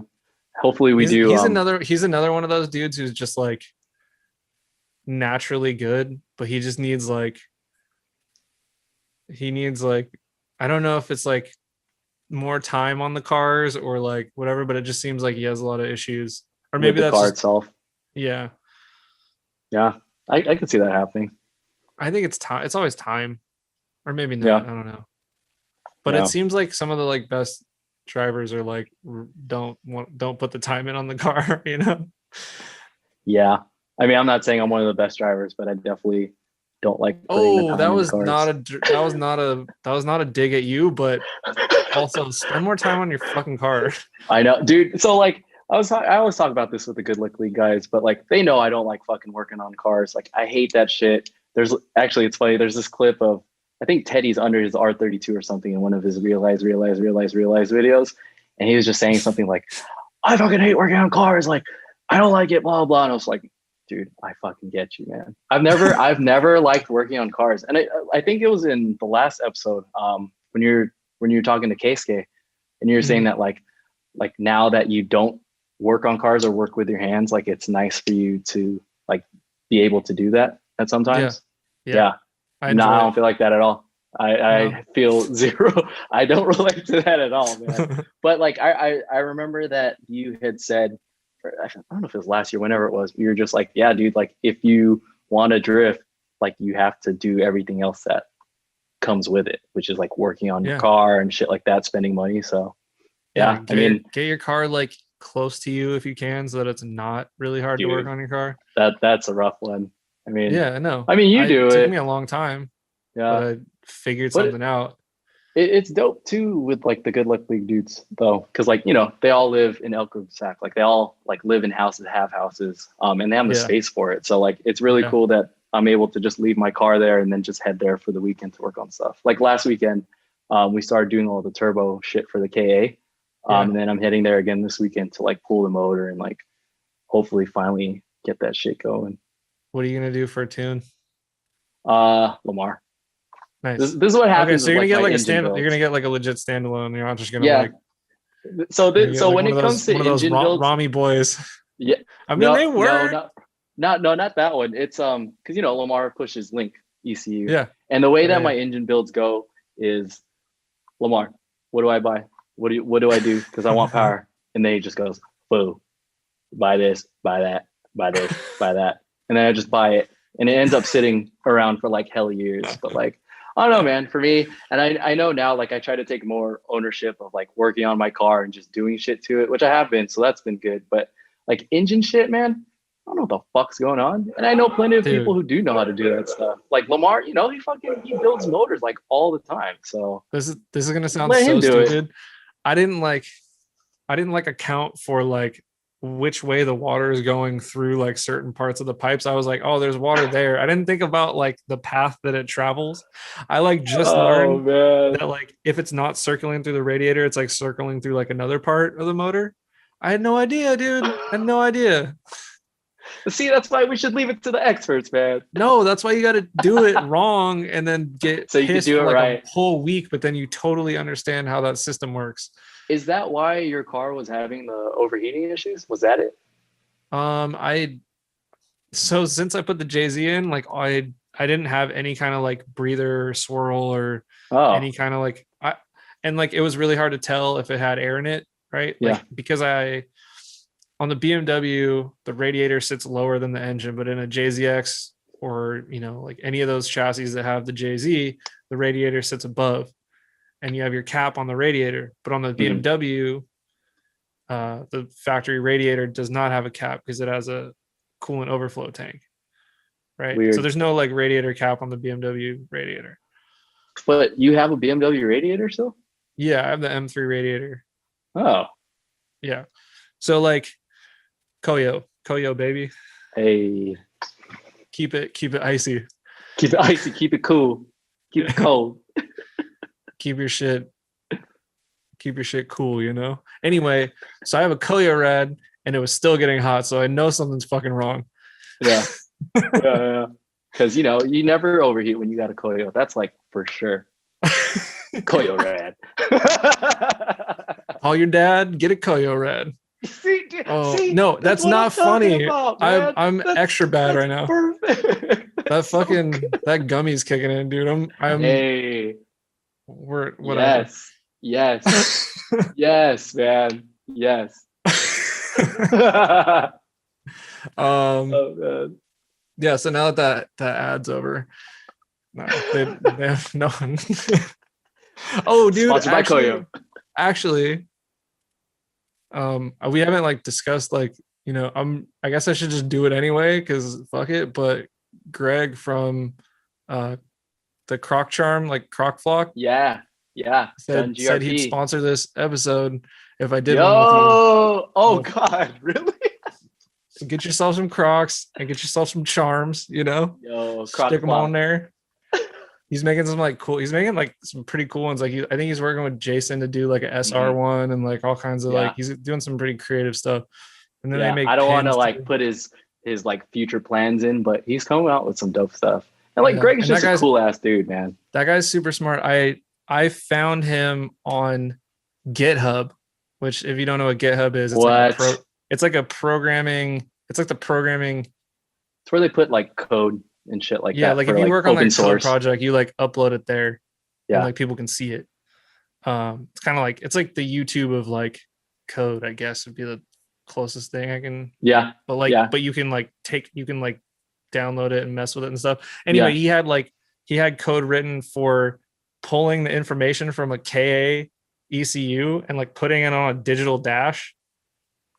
He made that? Yeah. What? I had no clue. Yeah. And this is like, why would he need to do that? Because it's sick. I don't know. It was a cool project. Yeah? Anyway, it was all written in like serial and stuff, and I like kind of understand it. I was looking at it, I was like, how the fuck did he figure this out? And it ended up being but it was sick. Like he had a YouTube video of it all working and stuff. Anyway, so long story short, Greg's dope. Yeah. I'm pretty sure that's the same guy. I'm like 98% sure. Probably. Like, that wasn't me, dude. It was the fucking other guy. I'm not sponsoring this anymore. Stick with just Koyo. Koyo Red. Yeah. But he made like the sick like Fukuda pins and stuff. Like I literally have like a Fukuda pin like stuck on the front of my PC case. Sick. Anyway. Maybe he should make a animal style E36 with a Jay-Z in it. I mean, call me. Call me. He'd be down, man. I think that'd be sick too. How cool would that be that you wear Crocs and you have your own fucking car on your foot? Yeah, so I'm gonna be real honest, dude. I was like mega anti Crocs, and I was like, Crocs are lame. Damn. Guys, I'm sorry. I know it's wait. You said you were. Opinion. Are you still? So I was like, now that we got the puppy, and I'm like in my little back patio, like crock it up, cleaning out there, like we got the hose going. Yeah. So. Just make sure you don't forget the cargo shorts too. I wasn't fit, dude. I was like doing it, and I was wearing jeans and like I with like no socks on, and so like it was terrible. I was like, dude, I know why they invented Crocs. I know this is the purpose. Reason. Yeah. It's like doing like gardening and like yard work or whatever. Yeah. So I was like, hey, show me next time you're at the mall if you see some, like grab me some. Hell yeah. And dude, Crocs are convenient, man. Then Bodie ate them like within like 45 minutes. Oh, damn it. Is he still in his like teething phase? Yeah, for sure. Is he fucking everything up? Yeah. Or has he been pretty good about it? Yeah. No, he was bad today for sure. Oh man. I mean, he's still a puppy, man. Yeah, it's okay. We be patient. Have you had a dog before? No. Has Shelby? I mean, has your girlfriend? No. Dang. I think they might have like for a little bit or something, she was saying when she was a kid, but then it like wasn't there long because her mom didn't want it there or something. You know how it goes. So this is both of your first dogs. This is my first like pet like that's as an not adult. like a fish. Yeah. You know?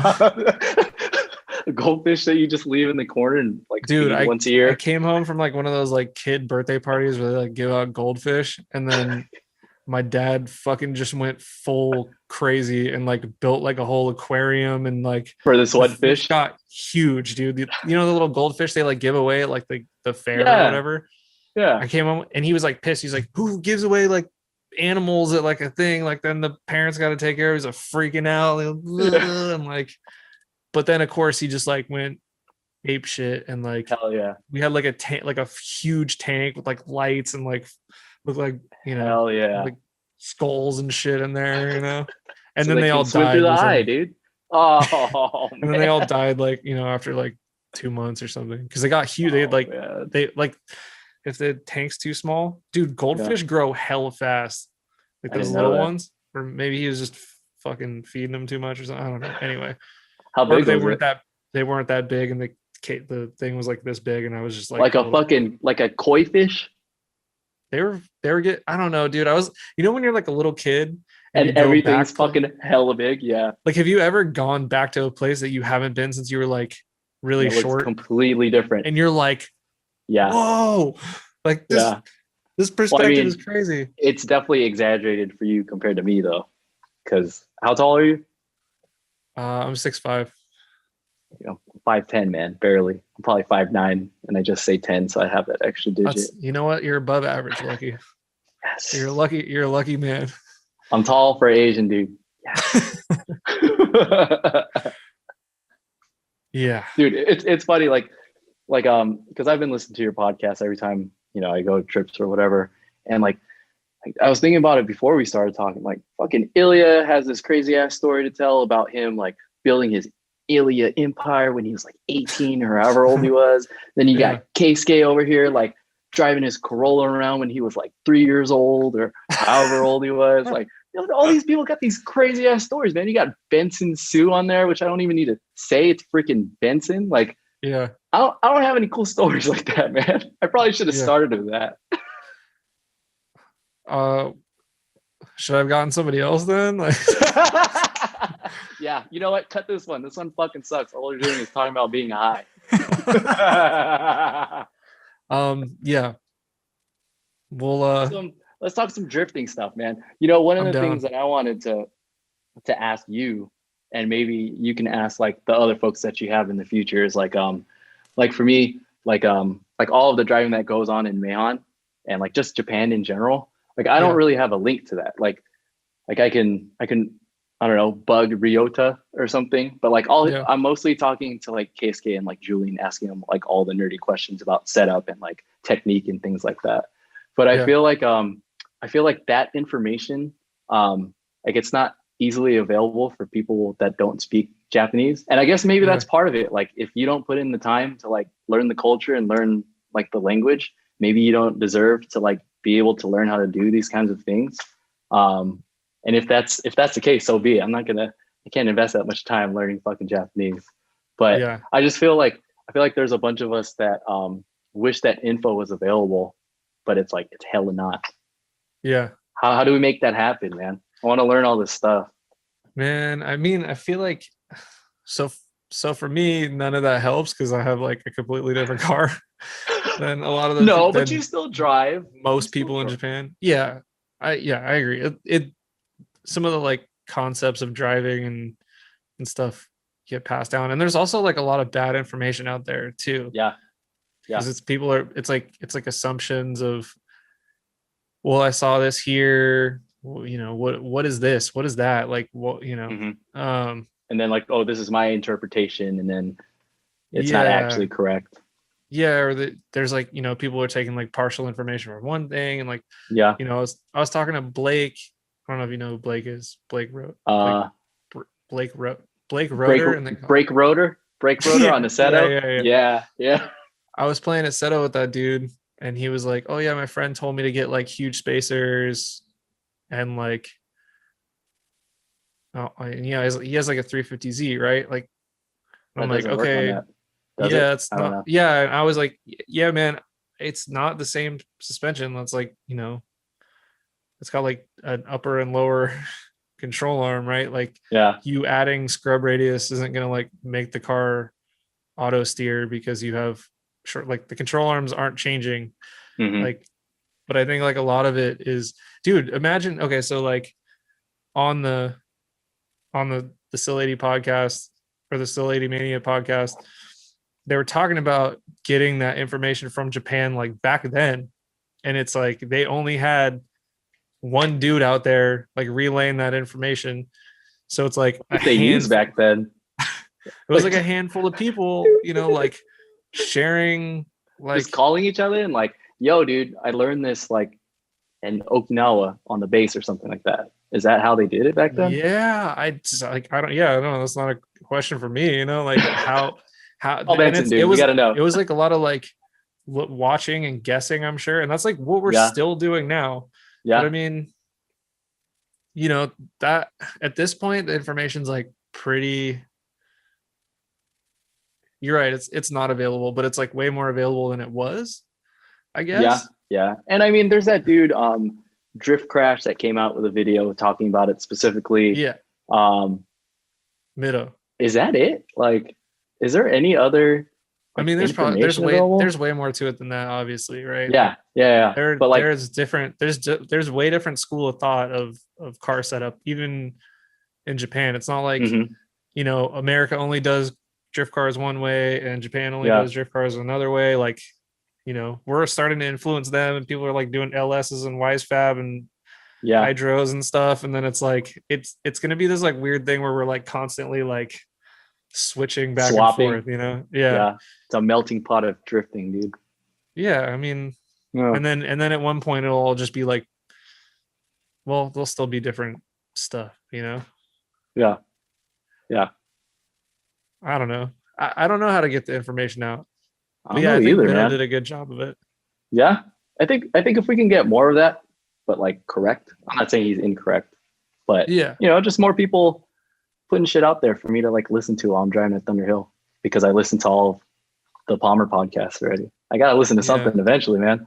I think the hard part is not everyone is like a vehicle setup like specialist, right? Like, Yeah, we all do it. We all go, this feels better, this feels worse.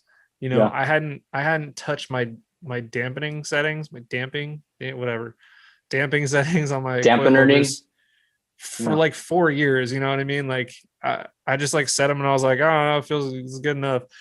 And set it then and forget it.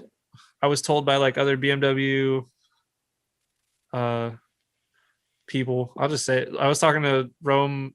Fuck, I don't even know how to pronounce his last name, like Carpentier or something. Anyway, he's in FD. But I was talking to him about like setups for chasing like slower cars, and he was explaining like, because the BMW has a lot of grip, it's actually kind of hard to chase. So you want to stiffen the front up and like soften the rear a bit so the car's a little more floaty for Oh, the E36 chassis at least, right? So like I had the opposite, and so my car was really really grippy, all like on off throttle. But like what he was saying is like, if you stiffen the front and loosen the back, like damping settings, the car won't jump back, like it won't, you're not like, you getting don't have as grip. much pressure on the rear to like push the car forward, right? So you're Yeah, not like jumping, like as soon as you get off throttle the car is not like rocketing back straight. I was like, all right, try that out. And I did. And I those are the settings that I ran before that comp. So it seemed to oh help a little wow. bit.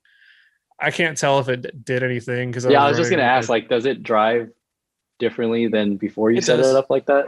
Yeah, it does. Like But I noticeably only got like differently? 2 laps before I blew my diff, and then I borrowed a diff. Oh So man. Um, the car was like kind of different anyway. yeah, that's Anyway. right. You blew up that diff and you got a stock M3 diff, right? Uh-huh. What was the gearing that you blew up? 391. And then what was the gearing for stock, I guess. 323. That's a pretty big. Yeah, that's a big gap. Yeah. Oh man, it was it worked. Hey, third place, man, on a hand-me-down diff. I mean, yeah, I'm just happy to get out of the like. I'm very excited for your like. I'm super excited for the Good Luck League like tandem comp. I think that's gonna be cool. I feel like the course layout's gonna be fun and it's gonna like bring out some good people.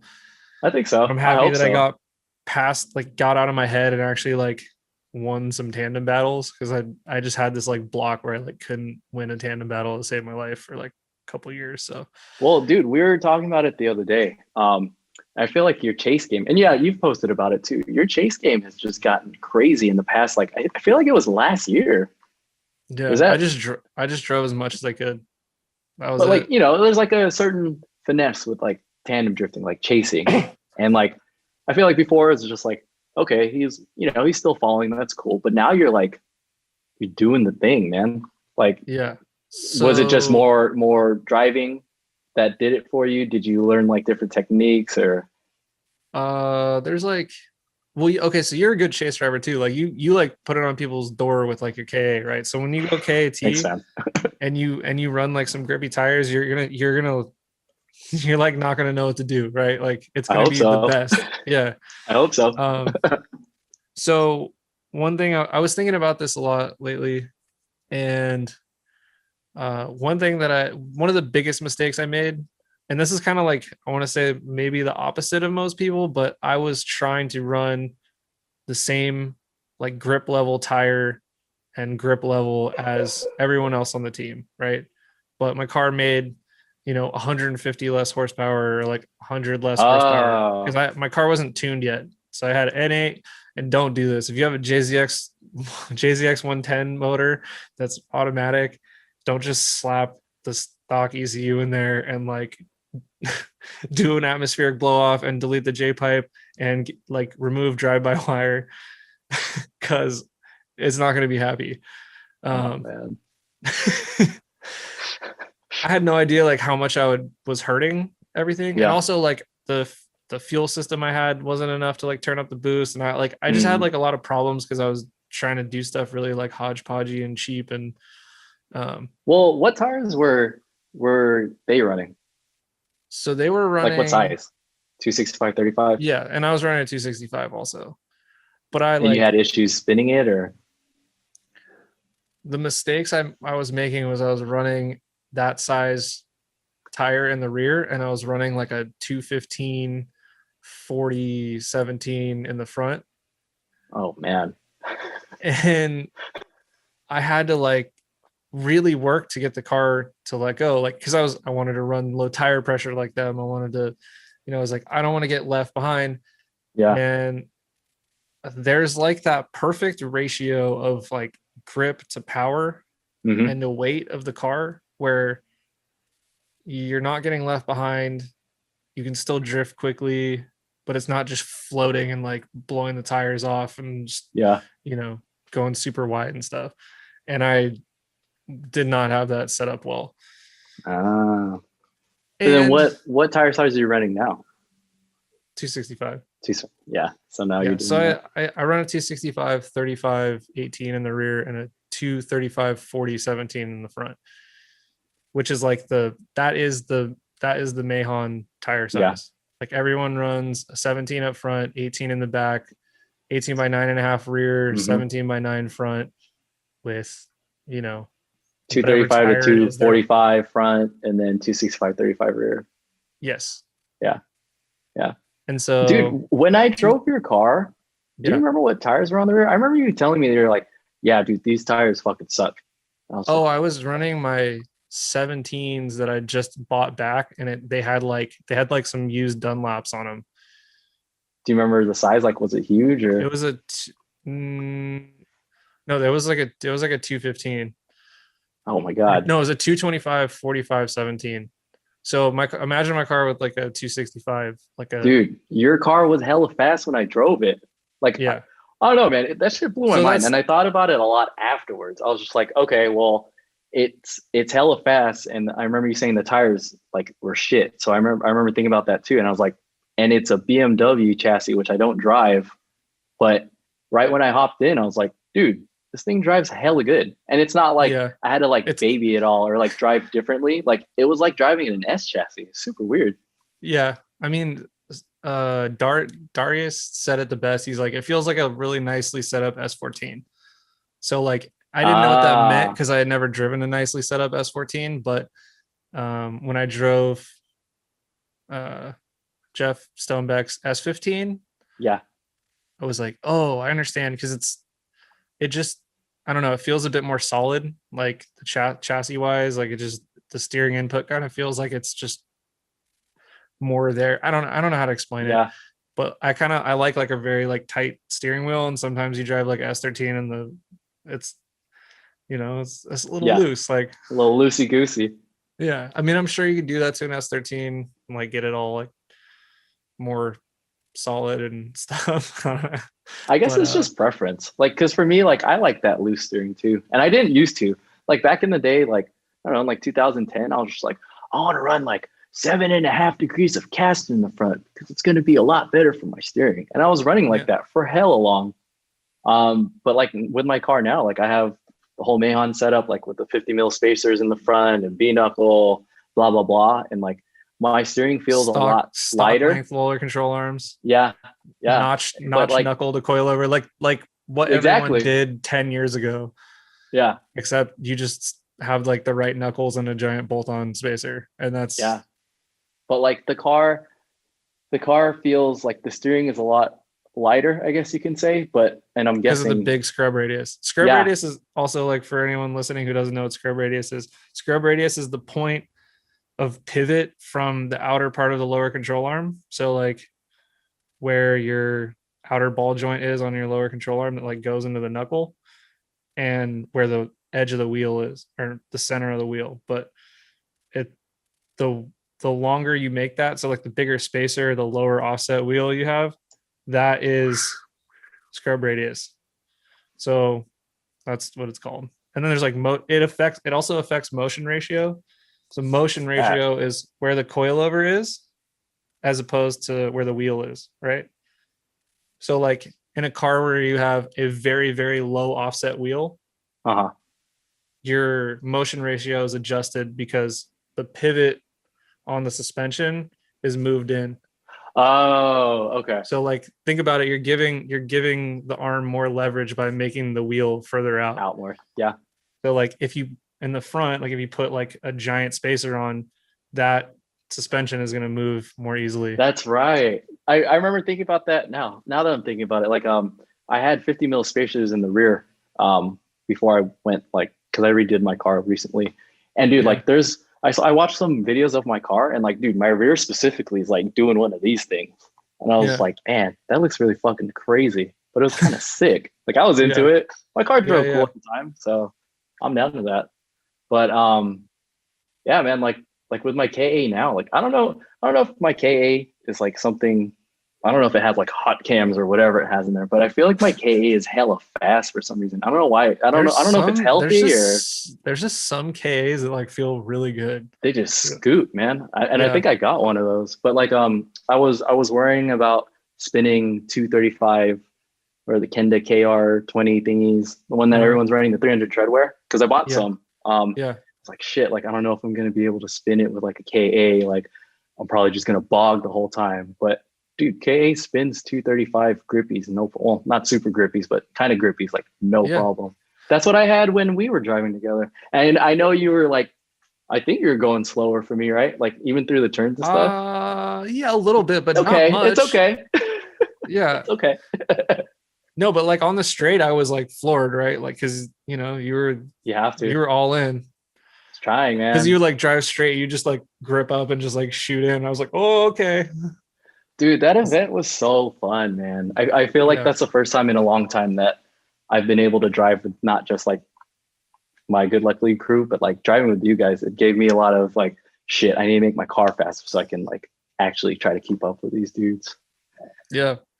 Yeah. That was a fun event. I don't know. Yeah. I don't know. Yeah. Car setup, all the Japan stuff. So like, I'm kind of stuck because it's like, I know all the people who literally like know who to ask for like car setup. But to be fair, in Japan, there's a lot of people who, just set their car up like, oh, this person told me to do XYZ, so I'm going to run it that way. And I'm sure there's like a lot of talk about it, but not everyone's like a suspension engineer, Yeah. Not everybody. And like, there's people who, I don't know. Have you ever seen, what's that movie called with the Formula One dudes in like the 70s? I don't know. But there's Niki Lauda, and then there's like the James Hunt, right? So James Hunt's I just drive the shit out of the car, like I don't care what the settings are. And then Niki Lauda is like, I know how to set up the car to make it go faster. Yeah. Like just based on driving it, like this is wrong, that's wrong. I'm neither of those. But like there's dudes who are like one or the other, or like somewhere in between. That's kind of always how I look at it. Yeah. You know what I mean? Like Alex Shea, one of my shop mates, is like one of those guys who knows what adjustments do what, and like he can explain, okay, this is why you want this knuckle setup for this place. And he can like kind of go into detail because he works, that's like his job, is he works on like suspension stuff, but he knows like a lot of that stuff. And then there's people like, who am I gonna trash right now? You Oh, motherfucker, I knew it was coming. Who like, you're like, I don't know, whatever is cool, right? Like, and then you jump in and you just drive the car.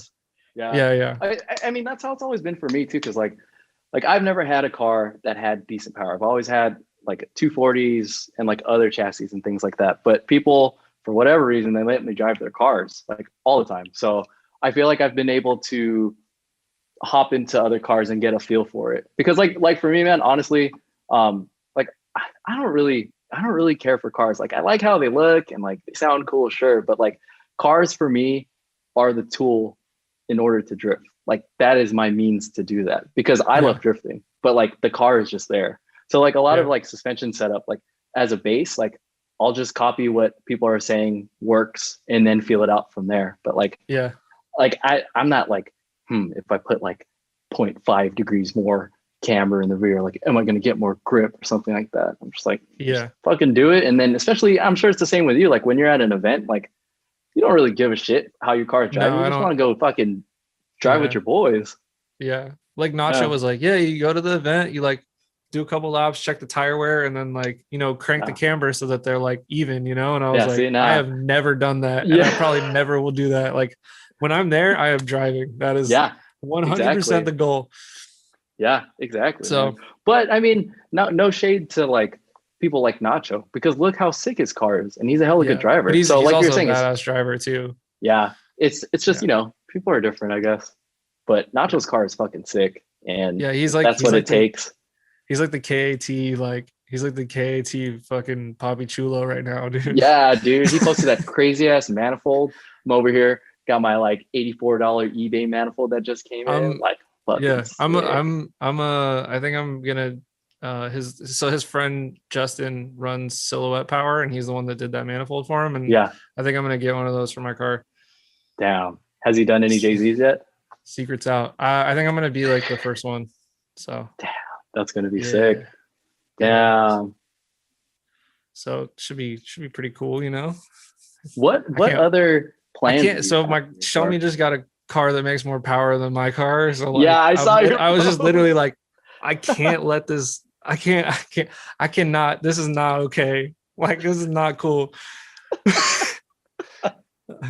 So to that point, like the things. Okay, I never really finished your question of like what it was that like how did I get to the point where I'm at now with like my chasing. One, that was my goal last year. Like COVID sucked, and I like it was make this podcast because I was bored as shit in my house. Like I'm not an inside person. I'm not an indoor cat. I need to be fucking roaming. All right.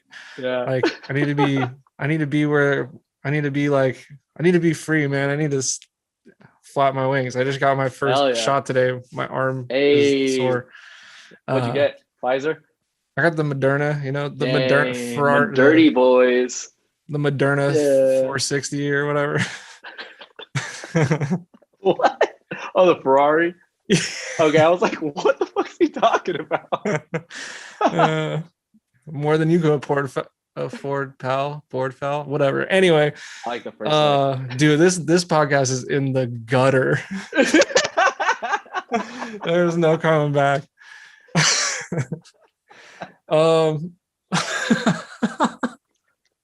Told you, man. Like, I like to chill, but I don't really have cool ass stories like all these other people do. Yeah. Okay, so I made that my focus. So like, and I should have done I drove a friend's car. I drove Mad Magic Ollie's like FD that has a 1J that's tuned. And I was like, there's some, like, my car is definitely fucked. Like, my engine ECU setup is not right. Like, yeah, this feels literally like 5 times faster than my car. And my car drove decent. Like, I could still drift it. It wasn't like, I could go pretty much drive wherever and like link courses. Like, it wasn't like bogging out. It just wasn't something wasn't right. So I drove that car. I was like, okay, got to do the standalone because I had it, I just had to put it in. So I like wired my own engine harness. Damn. Barely made it to final bout. I got it tuned like the day before final bout West. And this is like right as COVID starting. So like, where did you get it tuned at? Like up here or down south? Up here. I got it tuned with Kyle Boardman of Low Dynamics. So he does all the like, Dono from Red Baron. I know Red Baron. Yeah. So Dono is Red Baron. He's like, oh, okay. Yeah. Brockaway. Yeah. Donovan. Yeah. He comes and drives Good Luck okay. League. Yeah. Sometimes. Yeah. Good dude. Yeah. Anyway. So, he like helped me out. I fucking wired my cam angle sensor backwards and it like caused a bunch of problems. He fixed that, tuned it on E85. I brought it to like Michael did my graphics like that. Like literally my car it got tuned. Julian literally, I had to set because I had a crazy busy like 3 weeks of work before that. Like someone got picked for jury duty and I had to do their job and my job. So I was like, it was nuts, man. Like I was at the shop till like 1 o'clock every night doing wiring. And then I would go to work and work like 12 hours a day. I was smoked, right? Like I literally was like, Julian, can you just like get my car from the tuner and bring it to your house? And like Michael can do the graphics there. Like, I don't even know if I can show up because it's like an hour plus away. I get up there. I like kind of help Michael finish the graphics, but he just mostly did it all. And it was like my car total refresh and like making power was like the coolest shit ever. And I had nothing but problems at final bout. Like damn. My power, my main ground cable for the battery like came out. Oh my god. And like all kinds of stuff, right? Like stuff that doesn't usually happen to me because I'm kind of like particular about wiring stuff. Like anyway, whatever. That event went horrible. I did like some okay driving. My brother came out. I taught him how to do donuts on balcony, which was sick. Anyway, so my car is tuned and like fast, like to the point where I'm like, I should have done this a year ago. COVID hits, everything starts shutting down. I start the podcast. I'm going nuts, right? Yeah. But I started playing a lot of Assetto, and I was never good at Assetto. But everyone was doing all these like Assetto sessions because of COVID. Yeah, man, those are crazy. And it was times. like perfect because you'd be working all day at home if you were so lucky, right?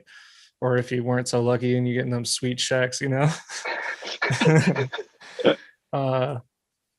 then you got your job back, hopefully, right? Like, and so we were doing all those like Assetto sessions and playing it long enough. And you knew I was like the guy who was just like flying in and crashing into everybody. Yeah. You're like, just like, oh man, Palmer's here. Like, all right, let's go. Like almost Palmer will catch up. They like almost didn't want to tell me they were playing because I'd jump in the server and like knock everybody loose. Oh, shit, like, I gotta go to bed.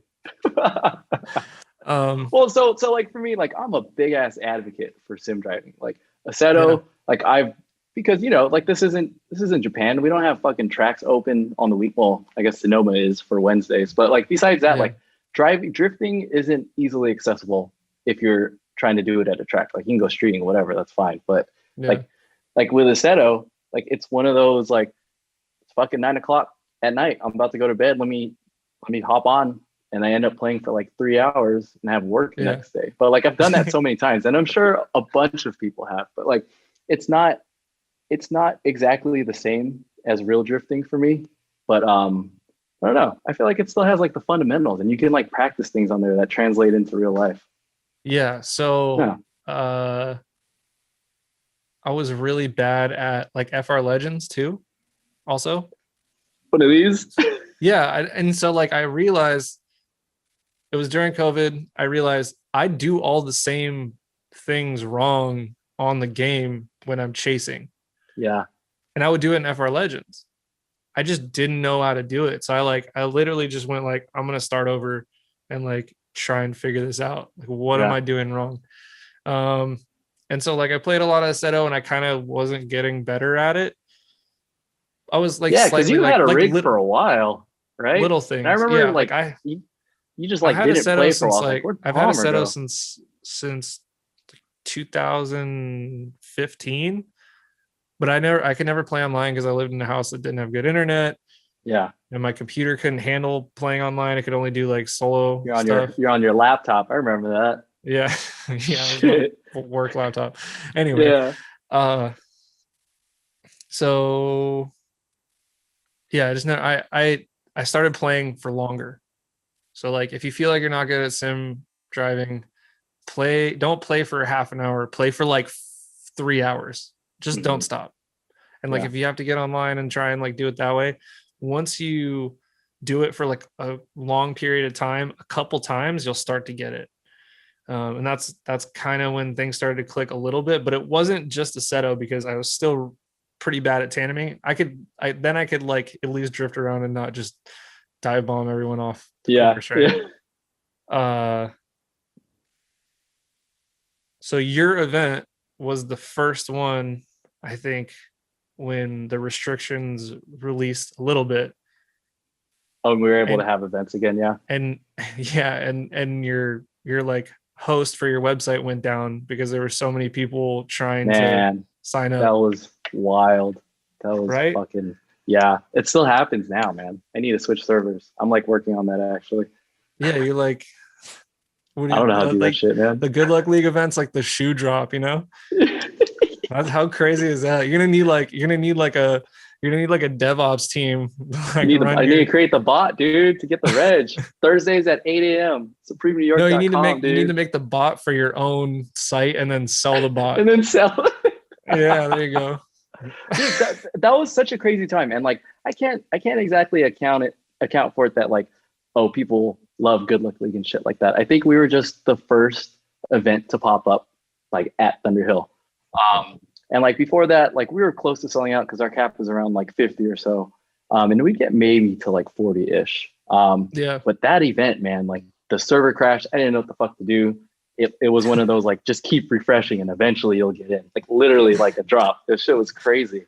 But yeah, like that event was like wild, and like people still now like our site still crashes every time reg opens, which is super sick because I think that speaks to like people like coming to our events. And I think there's a lot of people that are starting to want to come to our events. But like on the other hand, like shit, man, the site keeps crashing. I need to do something about it. Yeah. I mean, like if I have somebody who hasn't come to a drift event before and they want to come check it out, I always try and bring them to Good Luck League because there's like music and you guys got like the coffee thing set up, you know, and it's like they can kind of get like a taste for like the community that I enjoy out of drifting versus like if you go to an event where you don't know anybody or you don't know who's putting it on, you just kind of show up. It's like everything's kind of a little bit more siloed a bit. Like that's like a good community when like everybody's hanging out, you know? It's super sick, man. Like a lot of folks, it's gotten to that point where I don't know most of the people that have registered. Cause like in the beginning, it'd be like, I don't know, you and like Lamar and like just all the homies that would register. But now most of these events, I don't know who they are. But when they come to events, like most people have been super friendly and they're like, yo, like I want to be in this thing. Like this community is sick. Like I want to participate and like meet this person and meet that person and like just do a bunch of shit. So like I see it happen all the time at events. It's cool to sit back and just like watch everything Yeah. that's going on. It's super cool, man. Yeah. So there was that. And I was like, I gotta drive this. I remember I called you and I was like, I can't get in on the site. And you're like, just keep refreshing. And I was like, like I was at work. I was like, I was like, Man, I at didn't work. tell you to keep refreshing. I was just Yeah, like, I well, got you, dude. I got you. Yeah. I don't want to let, you know. It's all good. You know what? It doesn't matter. Like I hook the homies up. That's what I do. Like Okay.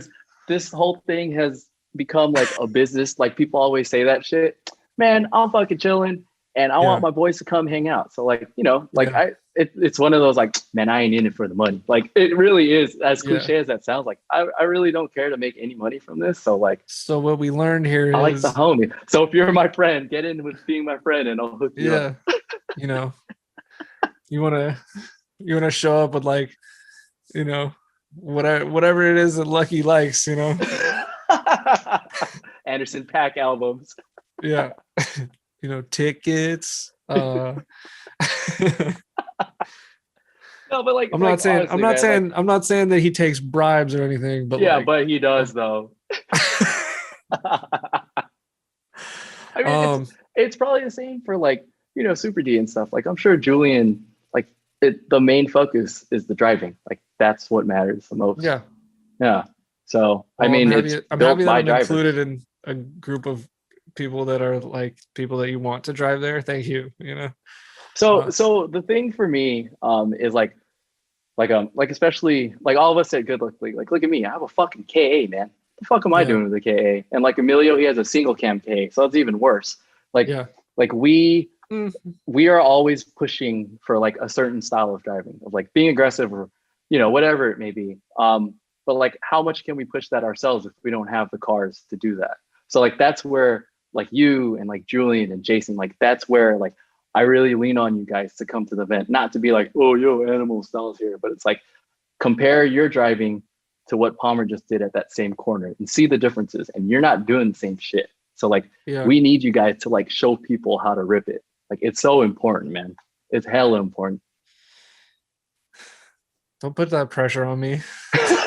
But it's not your pressure, man. You're just doing your thing and like Yeah. like I the do grid like just needs to follow what you guys are doing, man. And not just you guys, but like all of the drivers that are good. Like I want people to like drop their fucking ego and be like, yeah. yo, like, There's a lot I'm not of as good as good that drivers guy. that show up. Like it's not just us, you know. Yeah, Like yeah, there's a for lot sure. of talented people in Northern California, and people come from other places too to Good Luck League, which is sick. Yeah, And yeah, that's been kind of dope. what that was like, I think the first few, because you were like one of the first people to kind of start doing events. There was people coming from like SoCal and Yeah, like Oregon and stuff. Louis came up and like, Yeah. So yeah, it was yeah, your events gave me like something to look forward to because I was losing my damn, mind in the house. You know what I mean? It yeah, was like I want to drive. Like the only thing I could really do, because like we were on like in San Francisco, we were on like crazy aggressive lockdown, you know. yep, And I was like risking it going to the shop to work on my car, which is bad, you know, and shouldn't have been like following the rules or whatever. But I was literally like I was by myself going to the shop by myself. Anyway, and like that was it. I was like, okay, this is it. I'm gonna learn how to tandem this year, or I'm not worthy, you know, like yeah. And then so you fucking did the thing. yeah. And I think it was actually at one of your events. Julian was there in the S14, and I had never like touched anybody with my car like in tandem because Mm-hmm. a lot of it was I didn't want to like hurt somebody else's car, right? Like Yeah, I didn't want yeah, to damage somebody else's car. It wasn't about my car. It was about like, you know, I know how much time goes into these. I know how annoying it is to get hit by somebody else and be like, it's yeah. fine, you know, like, But then it's not. But then you have to be yeah, cool about it. yeah, exactly. It's like, oh, Yeah, it's drifting, you know. yeah, And pretty much my teammates use my car as like a target for like years, you know. So I'd be like, whatever. yeah. Julian was driving the S14 and he's like, just hit me. Like it doesn't matter. Just hit the car. Sick. And so I was chasing him and I'm like, you know, he's in the S14 and my car is pretty fast now. So I was just like, like went into the door like super hard. I dented Oh the yeah, door in, but I kind of learned like okay, that was definitely way too That's the much. limit. I kind of Yeah. pretty much just like looked at the door and like floored it, you know? Oh yeah. Well, I mean, especially Uh, you have that power to do that now. You have the car to do yeah. that shit. So I could spin the tires. So like over grip, no power. That was a bad combo, right? Like I should have just aired the tires up.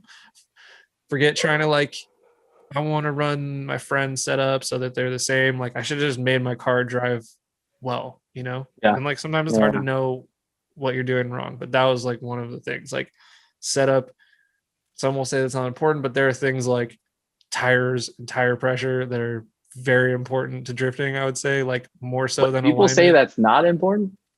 I don't know. I mean, I don't know. I'm just saying. If if you, I think if you tire. I say think tire pressure is not important. Anyone who's listening to this, if you say tire pressure is not important, what the fuck are you talking about, man? What the fuck? I would say tires and tire pressure are like one of the most important things in drifting. Hell yeah, absolutely. For setup, right? And so like learning like what's too much and what's not enough. Like in my S13, I had it dialed. In the E36, I never had it figured out because like I had like a ton of camber at first, and then I pulled it out, and then it was like really grippy, but the JZ wasn't like super happy, Powerful. so Yeah. it wanted to grip up all the time. So like that mixed with driving a ton that this last year, like 2020. So like I was fortunate enough to keep my job through like layoffs, and I had like the pay cut thing, but at least I was still employed, you know. Shout out my job. But yeah, I just, you know, that was it. And then once I hit Julian, that the whole rest of the day I was like, he's like, wow, you're driving really close to people, you know. And he like never said that. And Jason and, you know, no one had ever said that to me, because I knew you would see pictures like I was like, I was on their door, and then you'd see the picture and you'd be like, I wasn't anywhere near their door. Yeah. Or you like watch like GoPro clips or something, or like something somebody filmed, and you're like in your head, you're like, I was literally touching them, and then you watch it back, you're like a car away. It's crazy. And like, and Kato always told me you have to hit somebody to learn how close people are. And I think Julian said it a bunch of times too, but I just was like, I don't want to hit with this car in my head. Yeah. I definitely never had hit anyone. So do what Jason and I do. Oh, and the other big one was Jason and I went to this event in Washington or Oregon, and there was like no one there. Affinity? Yeah. Isn't it called Affinity now? Yeah. Izzy threw an event, and there was literally like 5 cars, and it was a 2-day event. So like literally there was like a point where Jason and I would like park on the track, get out, discuss like a potential like route through the course that we could take, and then we would lead follow. And so Jason and I do that a lot. We'll do like I lead, he leads, I lead, he leads. 3 reasons why that's super important. One, everyone's car is always going to get hot or break, or you're going to need tires. And if you chase somebody back to back a bunch of times, like this person's getting all the practice and this person's getting no practice. Right. So that's like that's the number one thing. Like, cause then you at least get one, at least you're like kind of even, you know? And to add to that point, if you're one of those people that only likes to chase, don't be a dickhead, because I'm one of those people. I'm hella one of those people. I only like chasing. So like, you know, especially starting good luck league, it's like, oh yeah, I'll lead for like 1 lap now. So I mean, don't be a dickhead. Yeah, but you gotta find the person that you want to do that with, right? Like, don't just jump in front. Like, don't find somebody and then jump in front and then behind. You know, like make sure that you're 2 people who like want to do that lead follow thing. Yeah, and you feel confident that you can do that, right? And it's someone that you can drive with like more than once. You know, you want to find like somebody that you get to do that with often, because then you're kind of gauging like if you're getting better or not. You know, it's good to remove that that like, what's it called, a control in like science, you know, like you have that control. Yeah, you have that like that one control part of the testing, you know, that thing doesn't change. It's like the same person. So we like, I literally ran out of tires and like ran out of gas at this event. And so did Jason, and we were just like, I guess we'll go home early. But we literally drove like, and it was hot too, man. We drove so much that event. I got to practice like starting close. So that's one of the other really, really big ones that I think people don't know is important. It's like you want to be in, like you do not want to be behind them, right? Like you want to be on the side of them going down the Yep. straight. Yep. If you're behind them, you're already too far back. They're going to Yep. initiate, and then you're going to initiate. They're going to take off, and you're going to have hella gap. I mean, I guess you could be behind them if you have the power for it. But like, especially for me in a K8, like I'm trying to get the jump on you like before the turn even starts. You're like front bumper to their door. Yeah, you I've have seen to it. be. Yeah, you have to be. And you want to be on the inside of the first corner if you're chasing. So like, so that you can, when they initiate, you can initiate with them, right? Because if you're on the outside, they're going to initiate, and you're going to have to wait, and then you're going to initiate, and then they're going to take off. Okay, so that was mega important info number 2 or 5 or whatever. I don't know. 7. The one that really helped me too, I talked about when Keisuke was on here, but Keisuke said, like Naoki says, look at the front fender, right?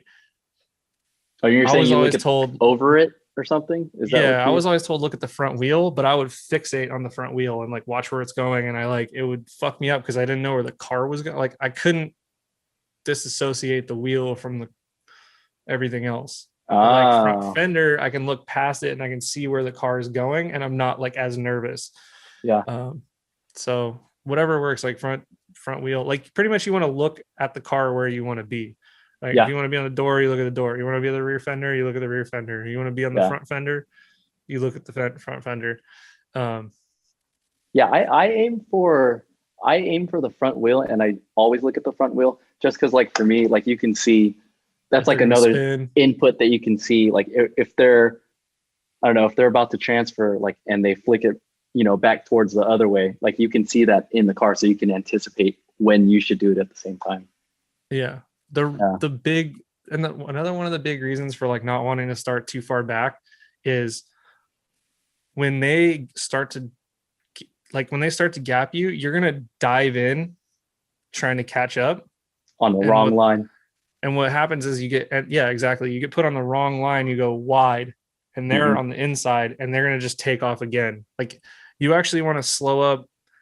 And I've been learning this too. Like you do want to slow up coming into some of those corners, like you're grip driving. Like you don't want to just blow through the corner super with like a ton of angle. Like obviously you do in some areas, but on some corners to be fast, you need to slow the car down like a little bit before the corner so you can like take out of it. But obviously there's like a very fine line there with momentum and stuff. Well, like for me, like I've been saying it a lot, like when I do the drivers meetings in the morning, like especially this course setup that we have right now, we've been doing just variations of it. Like it's the long straight, catch as much speed as you can, and then it goes into a hairpin. It's a big flick chuck entry. Like that's all people with like stock gearing or upshifting third on it. It's so sick. It's just like, whoa, it's crazy. But I always tell people like the rest of the course is like, it's just bullshit. Like you should be able to do that, no problem. Like it doesn't really matter. It's that first big turn. Like the part that's most exciting for me, like in a tandem, is like when you both initiate at the same time and you guys are just both floating, because you meet that okay, do I need a brake? Is that car about to brake? Do I pull e-brake? Do I speed up? Like that hang time for like a second or however long it is like, that's the best part of the fucking tandem, and the rest is just bullshit. S chassis are really good at that. That's like, so people ask me a lot what the difference between like E36 and S chassis is. I would say that feeling is the only thing that an S chassis feels like it does out of the box. Like you don't have to like do a bunch of setup to get it to do that. The E36, like I kind of have it dialed now, but it took like a lot of like messing with stuff. And yes, because I run kind of high Ackerman. Oh, okay. Yeah, so that's another sneaky trick is I run like slightly higher Ackerman because I don't know, it feels like it snaps better. I could be completely wrong. I think that's what higher Ackerman is supposed to give, as opposed to like Wise Fab. You do like the whole crab walking like thing, which I guess is good for like big sweep returns. I have like almost stock Ackerman on with like a ton of angle, and I think that at a certain point it's not good, but Huh. I use like a lot of front tire. So I run like a decent amount of toe out. I run like a 1/4 inch toe out on toe plates. And on an S chassis, that's crazy. That's like way Yeah. too much, right? But on an E36, it just feels good. Like it doesn't, Huh. because the front of the car will push if you run not enough toe out. Anyway, I'm giving all the secret sauce in this one, dude. Yeah, man. You might have to cut those secret No, shortcuts, I man. mean, People are gonna know. this is all like fairly common knowledge, I think, in the E36 world. But like, I hope so. For the yeah, listeners out there, if you have an E36, just copy whatever Palmer did, because his car drives hella good. Like I think I've driven one other E36 like drifting wise, yeah, and like it had suspension and shit on it. It had like yeah, a M50 or whatever the non-M motor is, yeah, and like it has enough power. But like driving yours in comparison, I don't know if it was just the JZ or I think it was mostly the way that you set up the car. Like I feel yeah. like your car. I feel like M3s don't, or I feel like E36s don't drive like that normally, Okay, that's good. right? I don't know. I That haven't, was to the be feeling I honest, got. I haven't driven many other ones because most of my friends have. Like, no, that's not true. I drove Travis Ragona's, the black one, the one The with the stock one, giant or turbo. No, oh, his like track car. I drove his track car. How So was for those that? who don't know, he's like a pro-am killer. I think he had his license for FD. Oh Same wow, with I like didn't all know those that. dudes, like Julian Dumais, like that whole group. I think all got their pro licenses. I didn't know They're that. like us, and it's like, yeah, I don't have like 10. I don't have like $100,000 to spend on one, year of trying to get into. Anyway, uh, yeah. So that car drove pretty decent. Yeah. Like Well, comparing I it think to when your car, it was good. I liked it a lot actually. was it similar or was it different? It was different, Oh, but it was still good. It was good in different ways. Um, but yeah, I feel like the Jay-Z in there, Jay-Z like E36 combo or whatever chassis, you know, is that popular? it's getting popular, but now the motors are getting expensive, so everyone's just going BMW turbo Yeah, setups. The only downside of man. that is you got to like kind of kill the rev limit, and I don't know if that's the case on all of them, but anyway, I don't know. I don't know enough about it, but I would say Yeah. like that's another thing. that's yeah. That's another thing, man. Like RPM is so important because you can elongate drifts. Like if you run, but that's like one of the I think the downsides of some of the V8 cars is or like anything that revs to like 6,500 or like 6,000 or what, you know what I mean? Like Well, just like low running. That's why they run like the super lower gears, right? Yeah, you're running like Yeah. a super long gear and you have the torque and you have to shift less, which is cool. But I feel like um, having more like wiggle room for just getting Yeah. a little bit more wheel speed, like the wheel speed is what's important. Um, so, another thing that I figured out with chasing, the short gearing is so important for some of these smaller tracks because Yeah. I was running super long gearing. I was running a 293.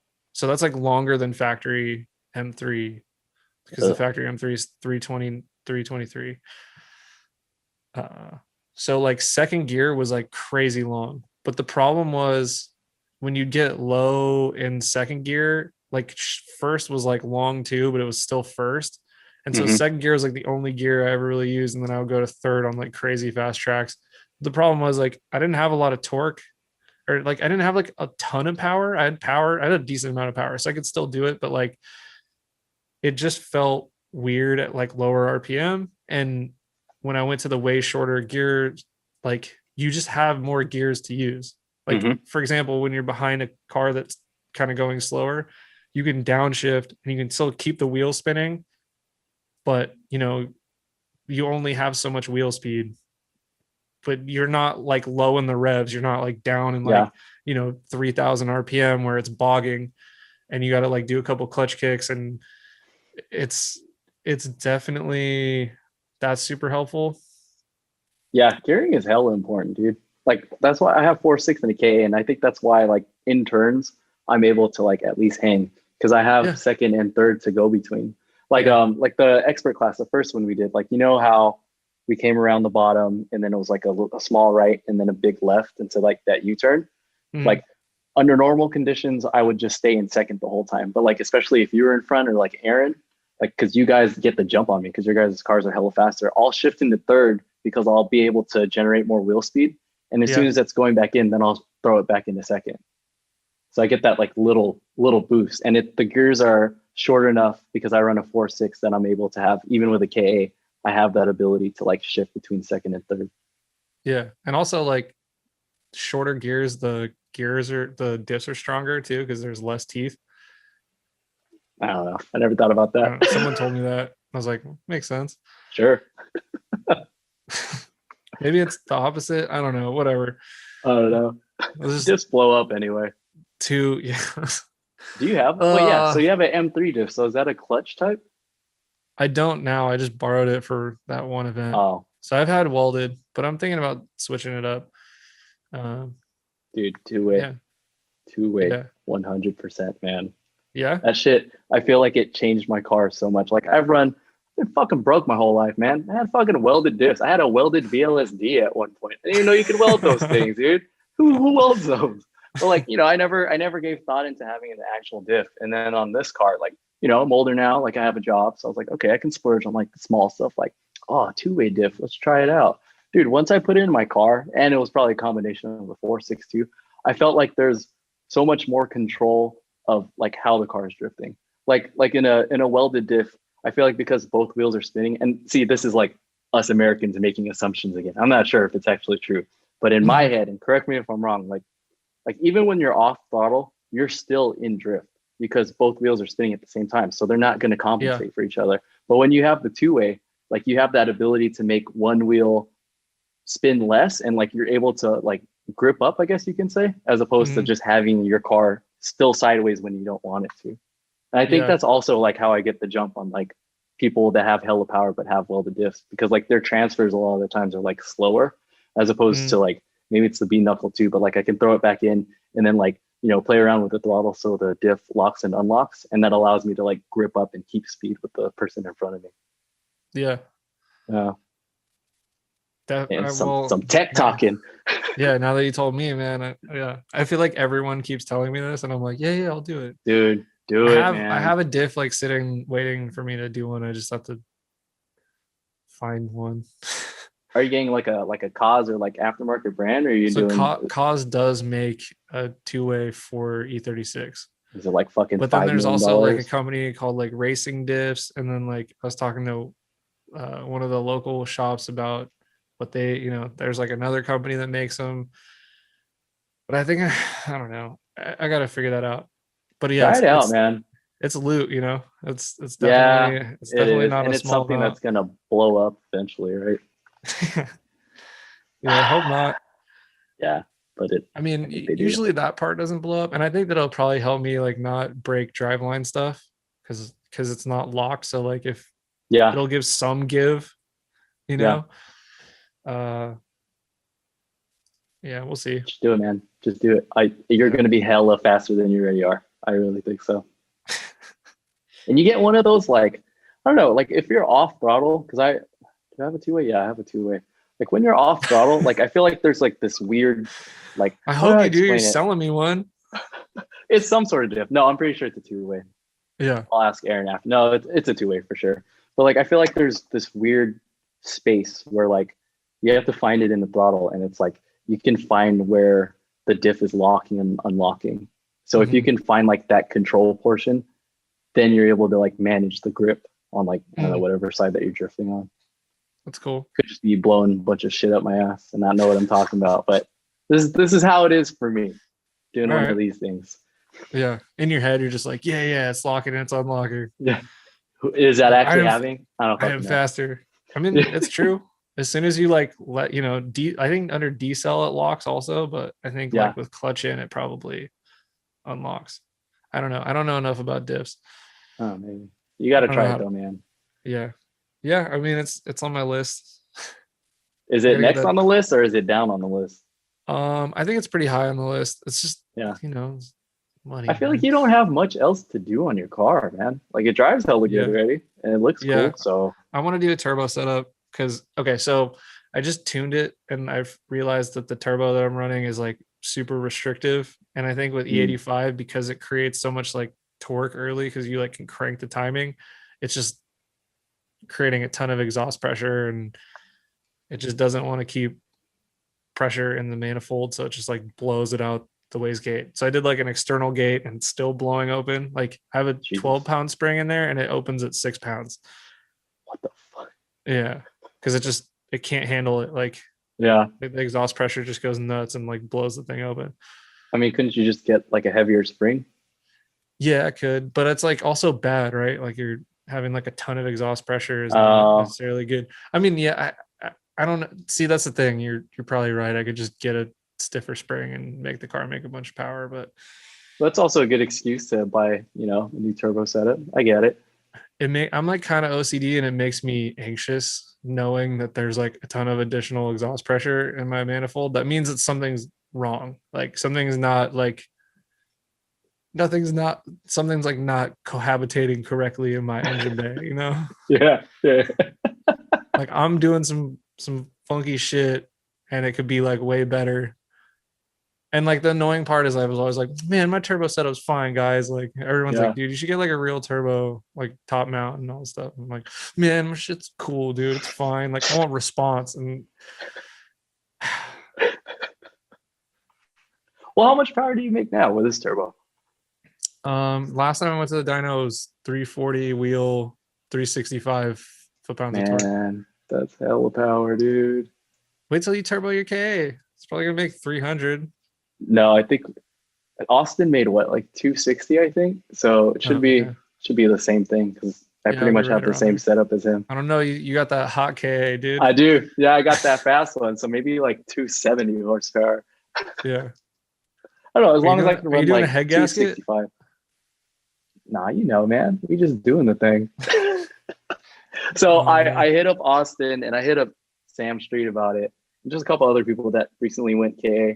I mean, I think one person rebuilt it, put a head gasket, and like I think they did like forged internals too. But Austin just fucking slapped that shit on his motor, and it's done more than 2 events, which it's cool with me. So if I can get 2 events, I'm down, man. All right, Austin has, I think his motor's been going for what, like at least 6 or 7 months now. And I think he was telling me that the 6 or 7 months, you mean like 2 events? I feel like he did more. Like, didn't he drive it like in Washington? And then I think he did at least one Good Luck League event. It seems like it's still running, Koo. So, I mean, I don't plan on making crazy ass horsepower. I think 260 is pretty conservative for KA. Yeah. According to Zilvia, at least. So, I mean, Lamar, well, at least Lamar's going to tune it. So they're easy head gaskets to do. Yeah. And, that's what I was thinking too. Like, I feel like KAs are starting to get more expensive, even like stock ass ones. Yeah. So maybe I should just start like fucking trying to collect some and then just Frankenstein some shit out of one, or at least have one to like rebuild and do properly. Yeah. That'd be But, cool. we'll see. We'll see how that goes. I just want enough power to spin, I don't know, like 265s. That's all I'm asking for, man. You could do that with 260. I think so. I think so. For sure. I mean, people are doing it with T28s, which I think it makes the same power, like a T28 SR, like a stock SR. Yeah. I think it's around the same power, like 240 to 260. Yeah, and on an S chassis, it's different. Like you can spin a 265 with like a little less power because like the BMW does make more grip from the chassis, and like some people will say that's not the case, but it definitely is. Yeah, I mean, I've got the 235s, the 300 treadwear, which I guess isn't that grippy, but I don't know. I feel like, I don't know if it was the same for you when we had 240s back in the days, but everybody's just like, if you have a KA, can't spin anything more than a 225. Like that, you just don't go higher than that. So I've kind of stuck with that for a while. 215 45 17s on a 10 on my SR car. Yeah. I had the Mines ECU. I had the Mines ROM tune ECU. Dang. It was like tuned for whatever it was tuned Yeah. for, you know? Yeah. I mean, how did it Jason, drive with 215s? That sounds like not cool. it was sick. It was my Really? car was my car was slammed, dude. Oh yeah, that's right. And you had the Equipo ones? Yeah. Oh, Yeah. fives. Oh yeah, the five spokes. Yeah, yeah, yeah. Mm-hmm. Dude, that car was tight, man. I didn't know you back Thanks. then, but I remember, and I think you had like a low mount wing or something on there at one point. Yeah, Yeah. yeah, I remember seeing your car. I was like, dude, that thing's fucking sick. I think the first time I met you was at one of the Stockton events, maybe like a long time ago. I I don't can't even know. remember. Yeah, I don't remember Who either, knows, man. man? Is it weird that you like don't know the first time you like met people? Because it's like, I don't think so. I mean, we've met Mm. so many people, and like, at least Yeah. for me, I have shitty ass memory. So like, I don't remember what the fuck happened like yesterday. You know what I mean? So yeah. I mean, I don't remember how I met pretty much anyone. But if I had to think back, like I never really went to Sonoma events. Maybe it was at like a club drift event. Probably. Yeah, probably. I would say that's definitely the case. I met a Yeah. bunch of people with those. Or I called it C-Lub Drift because it was like Dude, yeah. capital C, capital L, lowercase Yeah. U, lowercase B. Yeah. I was like C-Lub, nice. Yeah, dude, we used to always call it that too. That's Yeah. Sea Love Drift Life, man. Yeah. Shouts out to De Guzman for throwing those events. Those are sick. Yeah. He didn't love that I called it C-Lub Drift on Facebook when I used to be on Facebook. I would spell it like SEALUB. Like, sorry, man. I was young and reckless. Young and reckless. Spell it I think I was like incorrectly. what 20. I was like 24 then, probably. How old are you now? 31. Okay, so I'm 3 years older than you. I'm fucking 34 this year, man. Yeah. I don't know. When you were 29, was 29 a significant year for you as far as like how you felt about your age? No, No. I don't know. Oh man. I think When I it's was 29, think it it's was this that year. year. Oh, it's this year? Yeah, I think it's this year. Why? It's not like a significant number that you're about to turn. Because it's like, Unless it is, I don't you know. turn 30, you're like, I'm 30. You're like, what's 30 mean? And then you turn 31, you're like, it doesn't mean shit, like. I think that's how I felt when I was 30, man. Like when I was 29, I remember that whole year just fucking dreading, like, fuck, my age is about to have a 3 as the first number. That's hella old. Like, this is what I imagine my parents were like when I think of them back in the day. Like, this sucks. And then I turned 30. I was like, That's all right, crazy. I'm pretty fucking old. Yeah. That's crazy. You're like, I'm like almost my parents' age when they had me. Like, why Yeah. I was like, dude, Fucking wild. There's no way I could possibly raise a child at this age. Right like, now. No. What were they thinking? You know what I mean? I mean, it was different back then too. They weren't paying fucking $1.3 million for an 1,100 square foot house in fucking San Francisco. You know what I mean? Yeah. It's fucked, dude. Like Jolly and I, like we need to finish the wedding, which is hopefully this year. We're trying to plan for it. But like afterwards, like saving that money to buy $1 million house, like I wasn't thinking about that when I was 18 years old. No way. Yeah. I was just like, yeah, I'm gonna be 22. I just graduated from college and I'm gonna buy a house in, I don't know, wherever it is, and that house is gonna be like $300,000. It's so much money. And now it's like, we get out here, we got our careers in the tech world, like everything's cool, like fucking you get to drink hint water now, like this is dope. But then it's like a house is $2 million. What the fuck? I can't afford that shit. Yeah. Crazy, man. Yeah. I wonder if it was like that for them. I don't think so. I don't think so. Like it's talking to my parents. I could have like. So it was like you could have like a job and you. Yeah, you could have like a regular ass job, and you can, if you had a partner that was gonna pay too, like y'all could just buy whatever the fuck house you want. And like now here, like even with Jolly, like our income together, like I'm not gonna fucking drop fucking a down payment of $200,000 on the house. Yeah, and can't lose do it. that. Yeah. It's fucked up over here, man. Bay Area, I love the Bay Area. You're in like a bidding war with somebody who has like cash. Straight and cash. then they offer like, the house is up for like, a price that you can afford, which is astronomical. And then someone comes in and they're like, I will pay $300,000 more for this house. And you're like, what the fuck, right? I can't compete with that. Yeah. How are you supposed? Yeah. So yeah. Are all you they guys had to do was planning come on up with like, like all they had to do was come up with like a little bit of a down payment, you know, and like, yeah, you know, it's like what back then, like like $10,000? they would offer like you know, they could like lowball on the houses and shit. Yeah. Yeah. We don't have that option Now we at have to all, like man. literally get in like a financial fucking fist fight, financial, you know, like Mhm. gun battle with somebody. But Like like with well, my money. credit's this, and I Yeah. fucking look at these bags, you know. And then they come with like actual bags of the money Yeah, for the and then whole they're like house. It's actually, just like, yeah, fuck. they're like carrying like sacks of like coins, like Fuck. Scrooge McDuck over here, gold coins. Or like fucking in Dodgeball, that one scene where he's like, what's his name, Robert LaFleur, like he's offering like I think $100,000. He opens a suitcase and it's just like one small stack of cash because that's actually what $100,000 looks like. Yeah, I'm sure $1 million could fit in a bag. Are you I don't guys know, planning man. on like getting a house eventually? Like what do you have like a long-term goal? No, Yeah, I feel that. It's a yeah, rough life out here, man. Like I said, like I love the Bay Area. Like it was the best move. It was the best thing I could have done for my life, like moving from Stockton when I was 23 or however old I was. But like it comes with the territory of you got to have hella money to do shit. yeah, I know. And then some every year, like you know, 7,000 people from the Bay go work at some company that ends up like going public, and everyone's a Yeah, millionaire. And yeah, you're like Jewel. Everybody that worked at Jewel is a millionaire. Like dude, everybody. what the fuck, right? Man, I'm a piece of I shit. I know. contributed to that.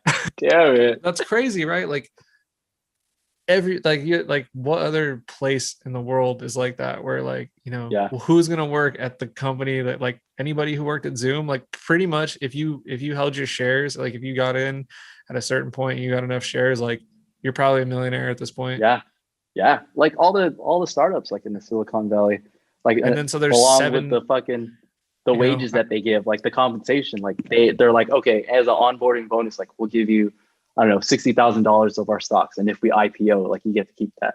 That's how which all is these motherfuckers are turning into millionaires, dude. yeah, How do we get on IPO's that initial train? public offering. It's like when a company goes like, hey, we're gonna be on the stock market, and then like everyone's like, give me that, Yeah, give me some of that. Give me some of give me the that. stonks. Yeah. Yeah. And Are you in? Are then you in GME and all? GME and crypto, all that stuff. uh yes, man, should we talk about I don't care, whatever, I don't let's know. talk about this. Should we Who not? cares? I don't Fuck know. it. So like for the longest time I found people who talked about cryptocurrency so fucking annoying. Oh wait, yeah, I remember you've mentioned this before. I like it Yeah, would be like, it's the future, man. Like everything's gonna fucking, but like you don't know, like it could be worth $1 million, and you're like, dude, I don't trust it. What is it? Who made it? What does it do? What is mining? You can't answer those questions. No one could tell me. Like none of, yeah. I guess no one, like my friend group really understood. And Most people it's like don't. it was always those like annoying people on Facebook that you're like kind of friends with. They're like, it's gonna be the fucking thing. And then every time it Yeah, goes up, they're like, you know, like I just bought a yeah, fucking jet ski. And you're like, yeah, okay, you know what I mean? It was just yeah. like it was like annoying in so many ways. The thing that I found the most annoying was when people who have fucking no concept of technology would then just like out of nowhere be like, it's the future and fucking Mm-hmm. blockchain and ledgers. And you're like, Hodl, hodl. yeah. You're like, Yeah. do you even know what it does? Like, do you know how it Do you works? even blockchain, bro? But I mean, I guess at the same time, like, who knows how they print money? You know what I mean? Like, I Yeah, don't know how that works. I don't know when they yeah, decide to do that. I'm not a financial person. yeah. Um, Wait, but yeah, dude, didn't you buy Dogecoin? I bought Dogecoin when it came out. Like the day Bro. that it came out, I bought $5 of Dogecoin, and right now it's worth $4,000. Yeah, dude. But my computer that I downloaded, because back then they didn't have like exchanges. I mean, they did, but it was like you would go to a website and like say, I want this much, and you'd PayPal somebody, and then they would send it to your Yeah. computer. And so like I had it on my work like desktop computer at this place that I You used to didn't put work. it like in a wallet or anything? I had it in a wallet, but I didn't have it on a flash drive. Oh, And like I thought it was worthless. You know, I was like, I got fired from that job. oh, So like shit. I had the opportunity when it started like coming back up to just be like, all right, I'm gonna put like $300 in, and that's what it would have been had I not lost that $5. And I was like, Oh, bitch, dude. ah, whatever. Cause I Googled Dogecoin. Like if you go to the Dogecoin site, like it's like last updated 2015, like the technology is not there. It was a joke, you know? I haven't been on the site. Oh, okay, yeah. I mean, it looks a little. It's probably updated recently. Have you done the math of like what's going on lately on how much you would have had? Yeah, it's like $4,000 probably Oh off wait, of four. off of $5. Oh, off of, I thought you said 300. No, I was gonna put it because it was up to like my $5 would have been 300. Oh, And I was like, oh, I'll just put 300 in. So I would, if I would have put the 300 in, it would have been at like $4,000. Anyway, either way, don't have that money. Shit. um, I don't understand. I've been listening to a lot of like podcasts about crypto.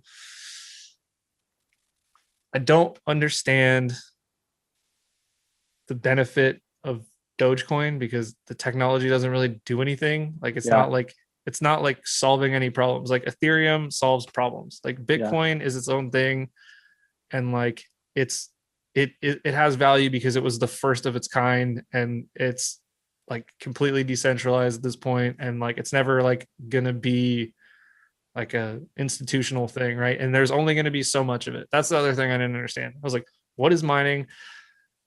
The I didn't volume get and it, yeah. right? But it's like now you know, okay, there's a set amount.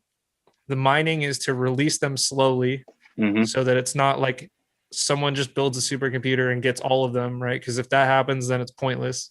So like that was the whole purpose, was so that you could only get them so that they would be slowly released over time. That's like the goal of the mining, is to make it difficult to get them. Mm-hmm. Uh, and it's gone up like, I mean, that's what happens to a bunch of these altcoins, right? Like they get hyped for whatever reason, and then you're supposed yeah, to fucking ride the wave. But Dogecoin, I don't know. It has Elon Musk behind it, like fucking tweeting about it and shit. So yeah. this So did you one's a put weird money one. in? So I think it was like maybe it was the same time I bought into GME. I think Dogecoin was like starting to pop off. I think it was the first time that Elon had tweeted about it. Yeah. Okay. So I bought in and I bought high, and then it dropped immediately after. I'm like, man, that was fucking whack. So it took like 2 weeks to make my money back. I was like, man, I'm getting out of this. I'm probably gonna regret it later in like a Yeah. month or two, but I'm over it. And then now, fucking for the past like 3 days or something, like that shit's just been going haywire. And I see everyone who I know doesn't know shit about crypto, but they bought in anyway because it's hyped right now. Everybody's like, oh, to the moon, blah, blah, blah. Like, man, fuck up, dude. Just enjoy your money. Just Yeah. shut I mean, up. to be completely honest, I hope my friends get loot. I hope they Yeah, get for secure sure. bags, you know? Yeah. I hope But you they don't need to fucking post about that shit on social media, man. Like everybody's doing the same shit. Come on. yeah. I mean, I don't know. Maybe that, I don't know. So people feel the need to flex. I think that's what it is.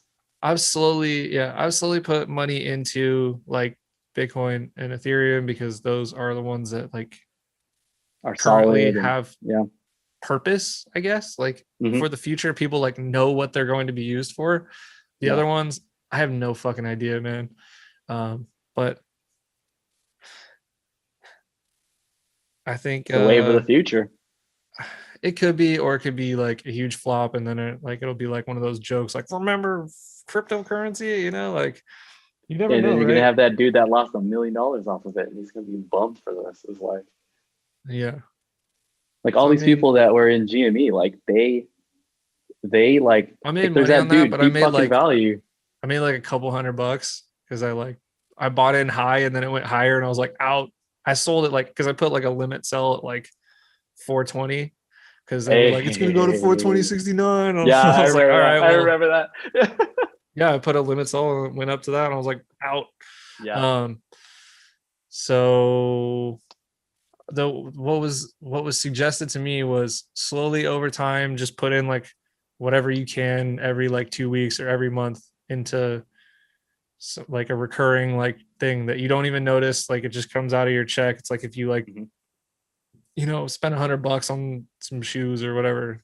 Not that I've done that in like Other than that, a year. sad. Been spending all my money on my car, but like put in like a little bit every month, and then even if it's really high, you're still buying in at low and high, and over time you'll kind of ride the average.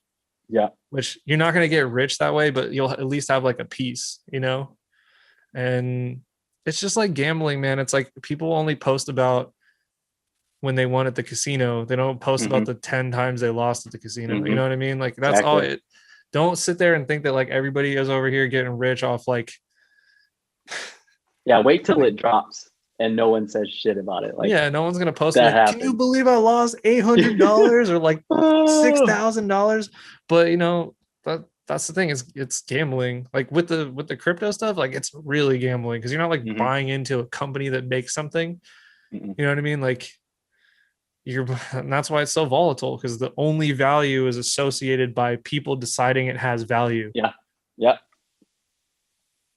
Like, but I mean, that's how it is with companies, right? But like, companies have like assets, they have money coming in, you know what I mean? Like it's easier to like track that kind of stuff. So like, if you want to invest your money, sprinkle a little bit in some like companies, like different kinds of companies that you're like, this is what I do. I'm just like, hey, they make cool shit. Like, that's probably not the best way to do it. Don't take any advice from me. I have no fucking idea. You have what to I'm say doing. That you're not a financial advisor. You got to make sure I'm not a financial advisor. But like, it doesn't hurt to like try and, like the purpose of all that is like over time, there's inflation, right? Like houses used to be $300,000 in this area in the 90s, and now they're $2 million. Like that's inflation. That's what inflation is. Like, it's not like the houses are nicer.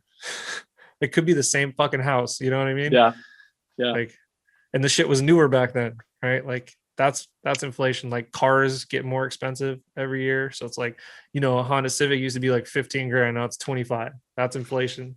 So like, if you have a savings account, dude, are we really doing this right now? You got to give the tips to the people, man. Yeah. This is all stuff I started doing because I didn't want to lose drifting. Like I was like, I have to prepare so that when I get older, I don't have to choose between like drifting and like feeding my kid, or drifting and like having a roof over my head. Like, and I watched like the follies of my parents who like didn't do any of this. You know what I mean? Like they didn't put no money away. They didn't invest anything. Like they just kind of was like, fuck it, you gotta get your money right, man. Yeah. I'm like, I'm gonna ask my friends who like have nice shit, who have money. Yeah. Yeah. I'm like, how you do that? How come you can like buy cars cash? Like I've never been able to do that in my life. How do I do that? Yeah. So like, if you got friends who are doing well, ask them. Anyway, inflation is when shit gets more expensive. And if you have it in the market or like, invested in stocks or whatever, like it will go up because like, you look at Apple stock in the 90s versus now, and you look at like a house cost in the 90s versus now, it's similar. But if you look at the dollar or whatever currency you have, that shit stayed the same, right? Like that's so technically it dropped, right? Like if you had $10,000 in your savings account in the 90s, you were chilling. If you have $10,000 in your savings account and then right now, like you ain't chilling. You're 6 months away from being homeless, Yeah. Like that was the scary part about COVID too, man, because like, I mean, having $10,000 in your account, like not everyone can do that. And I totally get that. And like, especially if you live in the Bay Area, like 10K is going to pay your rent for, I don't know, 4 or 5 months. So like when COVID hit, like all these people were like getting super scared, like, oh shit, I can't afford to live out here. So like, many people who moved back in with their parents. So many people, right? So it's like, and because of COVID, right? So the other thing is like, because of COVID, we have a high risk of inflation possible, because they're printing a bunch of money to like send out them stimmies. and the like unemployment and all that stuff, right? Because like that money has to come from somewhere. Like it's Yeah. not like the government just has like, you know, stacks. Like they don't have like fucking Scrooge McDuck, like, you know, behind the thing with like hella gold coins, and they're like, Yeah. grab some gold coins and hand them out, you know. So they just like print bills pretty much, and then that they write you a check, and then they have like cash circulate, and then your $10 sandwich is now $11 or $12, you know, like Mhm. that's a 20% increase if it's For so the you same need sandwich. yeah, you need 20% more income a year just to Mhm. live the same. So the concepts is like sprinkle some funds in some different places, you know. Yeah, Mm-hmm. Mm-hmm. like Wu-Tang Financial, you got to diversify. Shit. But yeah, like it never hurts to like try to do it. Like you might lose some money, but if you just leave it in there, like if you bought really high at Apple stock in like the 90s, if it was high and then it dipped in the 2000s and you just didn't sell it and you waited, it's worth like 5 times as much now. You know what I mean? Like you have to play the long game. Like if you play the long game, you're like almost guaranteed to like have at least something else down the road, you know? Damn, Palmer's doing it for the kids right now. Hell yeah. I mean, and this is coming from somebody who like literally could not breathe. You had so much credit card debt, you know, like that was it. I was drifting. I was like, credit card, go. I don't care. Like tires, you know, anything, Well, like anything to get I just me got to there. pay the minimum. That's all that matters. Yeah. Keep a running tally. I just got to make sure I pay the minimum.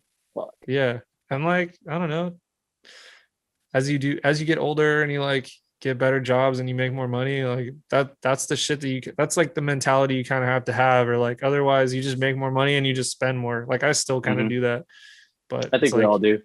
Yeah, you gotta, you know, you gotta act like you were that kid that like couldn't afford guac at fucking Chipotle. You know what I mean? Like you're like, no, I literally have 760 in my bank account. Like I cannot add guac. You know? Yeah. Money's important, kids. Get your funds up. Yeah. Where do we go from here, man? I don't know. That's we went to financial advice. We're going to the moon. Hey, we're going to the moon, dude. XRP, man. Oh man.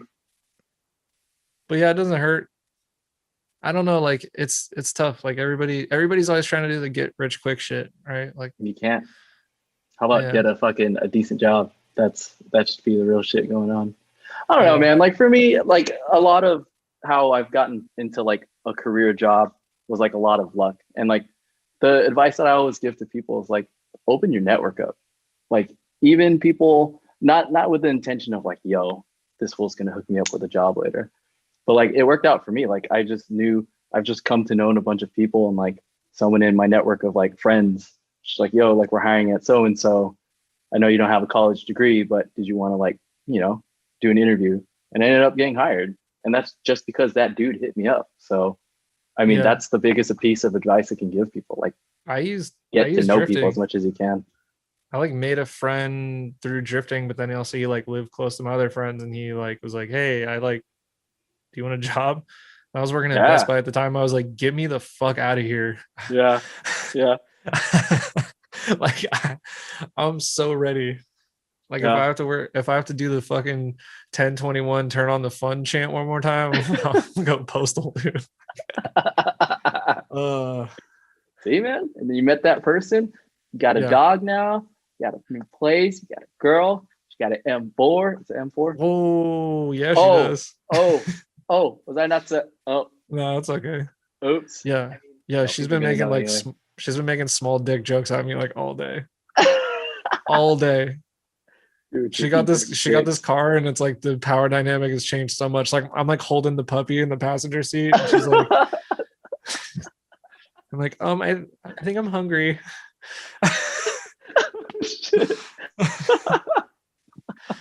Have you guys gone? Well, she barely got it yesterday, right? Yeah. Have you guys gone like cruising? Yeah, we went and got boba.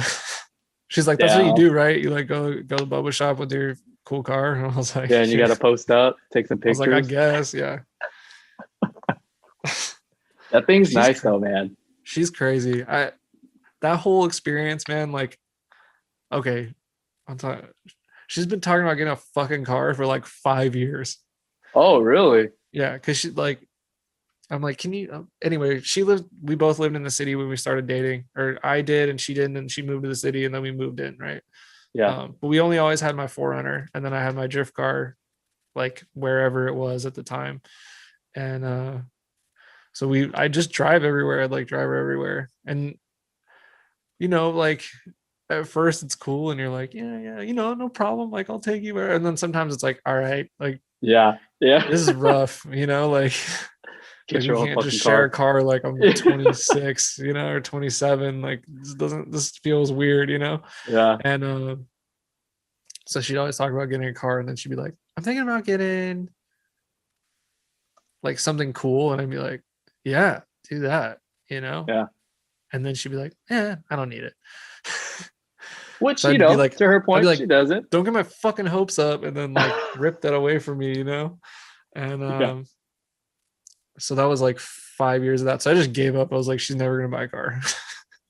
I was like, she's never gonna fucking buy it. It's fine. I don't care. So we got that vert for free from our friend, the like 318 Oh, vert. yeah. And Julian DeMay helped me get it to pass smog. And then she just cruised, like I put like a Nardi wheel in it. And I got Dang. I traded the wheels for the BBS. Like we pretty much like together made that car like kind of cool and like cleaned it up. We like sewed the back window in together and stuff. And which was a lot of yelling.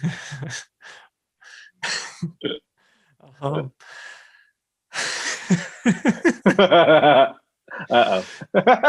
It was fun though. Anyway, so she's been driving that for like a year because we got that right when COVID hit. And I was like, this isn't really like a commuter car. Like it's old, it doesn't have airbags anymore. Like it's lowered, like, it's a convertible. Like I don't want you to get hurt in it. But she was commuting downtown. There's really not anybody on the road or anything. And then we moved, and my mom moved to Arizona. So like I got some I got some space to like put because like we live like kind of close to the ocean, so the 318 E36 is just like rusting, and I'm like, gotta get it out of here. It's gonna die. Yeah. And it kind of like started falling apart a little bit, and then Shelby's like, like the rearview mirror fell off when she was like driving home, and like little stuff like that where it's like, this is an old car. Yeah. And so she kind of started looking again. I was like, you should get a Prius. Like just get a Prius. And she had a stunt, get a Prius. She had a stunt. I feel it. She drove I was like, oh, get like a RC, if you want like a cool, like, sporty car, because like you want to have your fun, look cool or whatever. She drove it. She's like, kind of drives like a Camry. I was like, dang. I was like, okay. Like I drove one. I felt like it was like super disconnected too. Like everything felt like electronic and kind of just like easy to, it felt weird. Right. So she like drove a bunch of cars, and then they kind of just started getting crazier and crazier. And I was like, I mean, yo, if that's what you want, right? Like, yeah. She was a dope car, but now she has to park it like on the street, right? Yeah. Damn. That's the game, Damn. That's the ultimate. I was like, right there. You're gonna park it on the street, like it's probably gonna be expensive when it breaks, even if we do the work. And she's like, I don't care. Like she waited 5 years, so she's been saving for 5 years for the car. She's got like a little bit there. Yep. She's always teaching me patience because I'm really impatient, and she's like mega impatient. Like good things come to those who wait. And like this is like one of those examples where like she waited a long ass time, and then look she got an M4. Like it worked. Yeah. And now her daily driver makes more power than my drift car. Shit. Yeah. Now you got to power up, dude. Or you got to try. I'm sure you're going to take her car to an event and see what happens. No? She's not into that? She wants to grip it. She's gonna have like Sally, our Oh. friend Sally, like kind of teach her a little bit. Oh Yeah, wow. that'll be Okay. cool. I mean, I don't know anything. skid pad's always there to, try a donut out or two or the course, I know. Dude, just Don't roll I up to an know? event one time and we'll clear the track and just see how it goes. Let's set that up, dude. I Yeah. know. Dude, it runs 285s in the back. Shit. Dude, it runs a 265, 35, 18 in the front. Oh my god. I was like, my rear tires are your front tires. But let me She's get like, those when they're wearing down. That sounds like some small dick energy. And I'm just like, Damn. oh my god, dude. Show me. Boom, boom, boom, boom. I don't know. But yeah, man, I don't know. Just time, put the time into anything. Yep. Dude, dedication. What are we at? What's the time? If I told you, you'd probably be surprised. It's been like almost 3 hours. Oh shit. Yeah. I guess yeah. Damn. So that's how these podcasts work. They just fucking all of a sudden it turns into 3 hours. Dude, I'm a time vortex. Yeah. Talk about nothing. Yeah. Not even talk about car stuff. Yeah. So I haven't listened to all of your podcasts. Are there some where like you guys don't really get into car stuff and more just talk about bullshit? Or is this going to be the first one? Because we didn't really talk about car stuff. The Ilya one, we like talked about like AI and weird stuff like that. Oh yeah, that's right. He was talking about plugging into the Matrix. I don't know, like the Julio one, we were like talking about Star Wars and shit. I don't know, whatever. I don't think I've watched that one. It's to get to I don't know, it's to get to know people. Yeah. Well, like this is me. He likes music. Yeah, he likes music. He throws events. He has a dog. Dude, how's the dog life been, man? Dude, I love that little guy. Yes. He's around here. So where's he at? He's probably sleeping. No, yeah, I think Shelby put him in the crate. Oh, okay. Oh, you guys are doing crate training right now? That's good. Yeah. How's he been? He's great, man. I don't know. It's definitely like taxing sometimes. I'm like, you got a puppy and then you got like an M4 and like now we gotta like put the puppy in the M4. I'm like trying to hold him all close. I'm like carbon fiber, fucking, you know what I mean? Yeah. She got a good deal on it too. It's like high mileage. Like it's not like, she didn't just go out and buy like a brand new one. All right. I should make that clear. Could have fooled me. You could have not said anything and I would have kept on assuming that was a 2022 L4. Dude, they sold it with the warranty and the warranty was like not a lot of money for that car. I'm like, dude, we're gonna use the shit out of that warranty. Hell yeah. Damn. And like, yeah, I don't know. It seems pretty legit. I'm not gonna lie. I was super nervous. I was like, man, I'm gonna have to like do the turbos on this thing, and I'm like, it's gonna be project car number 5. Fuck. No, we got that warranty, baby. Yeah, that warranty money. At least that portion's kind of like covered. Yeah. I don't know, man. Do you have anything you want to fucking shout out? Did I miss anything? I feel like I don't do a good job of prepping people. I'm just like, all right, cool, let's do this. And it's cool. Oh man, shout outs. I don't know. Let's see. Shout outs to Happy 420. Can we shout that out this holiday? Yeah. Fuck around, find out. Hell yeah. Shouts out to the Good Luck League. Shouts out to the wifey. Shouts out to the dog Daphne. See, I love that you got a dog and like Jason got a dog recently too. Like, dude, dogs, as you said, like they're super taxing, but like they just make life so much better, man. You have be having the shittiest day and you just got this dog just like chilling, wanting to hang out with you. Like, dang, you down? Let's go, man. Give me some loving. Yeah. But let's see what other shouts out. I wonder if kids are like that. Probably not. I don't know, man. I kids, I feel like it's that weird. Like we want to have our child. Like if Daphne is like still, well, hopefully we don't have a kid like in 10 years. That'd be fucked up. Would be hella older. 44 years old. I don't want to have a kid when I'm 44. But like, chasing after your kid on like a wheel. On like a walker, back, dude. My back here.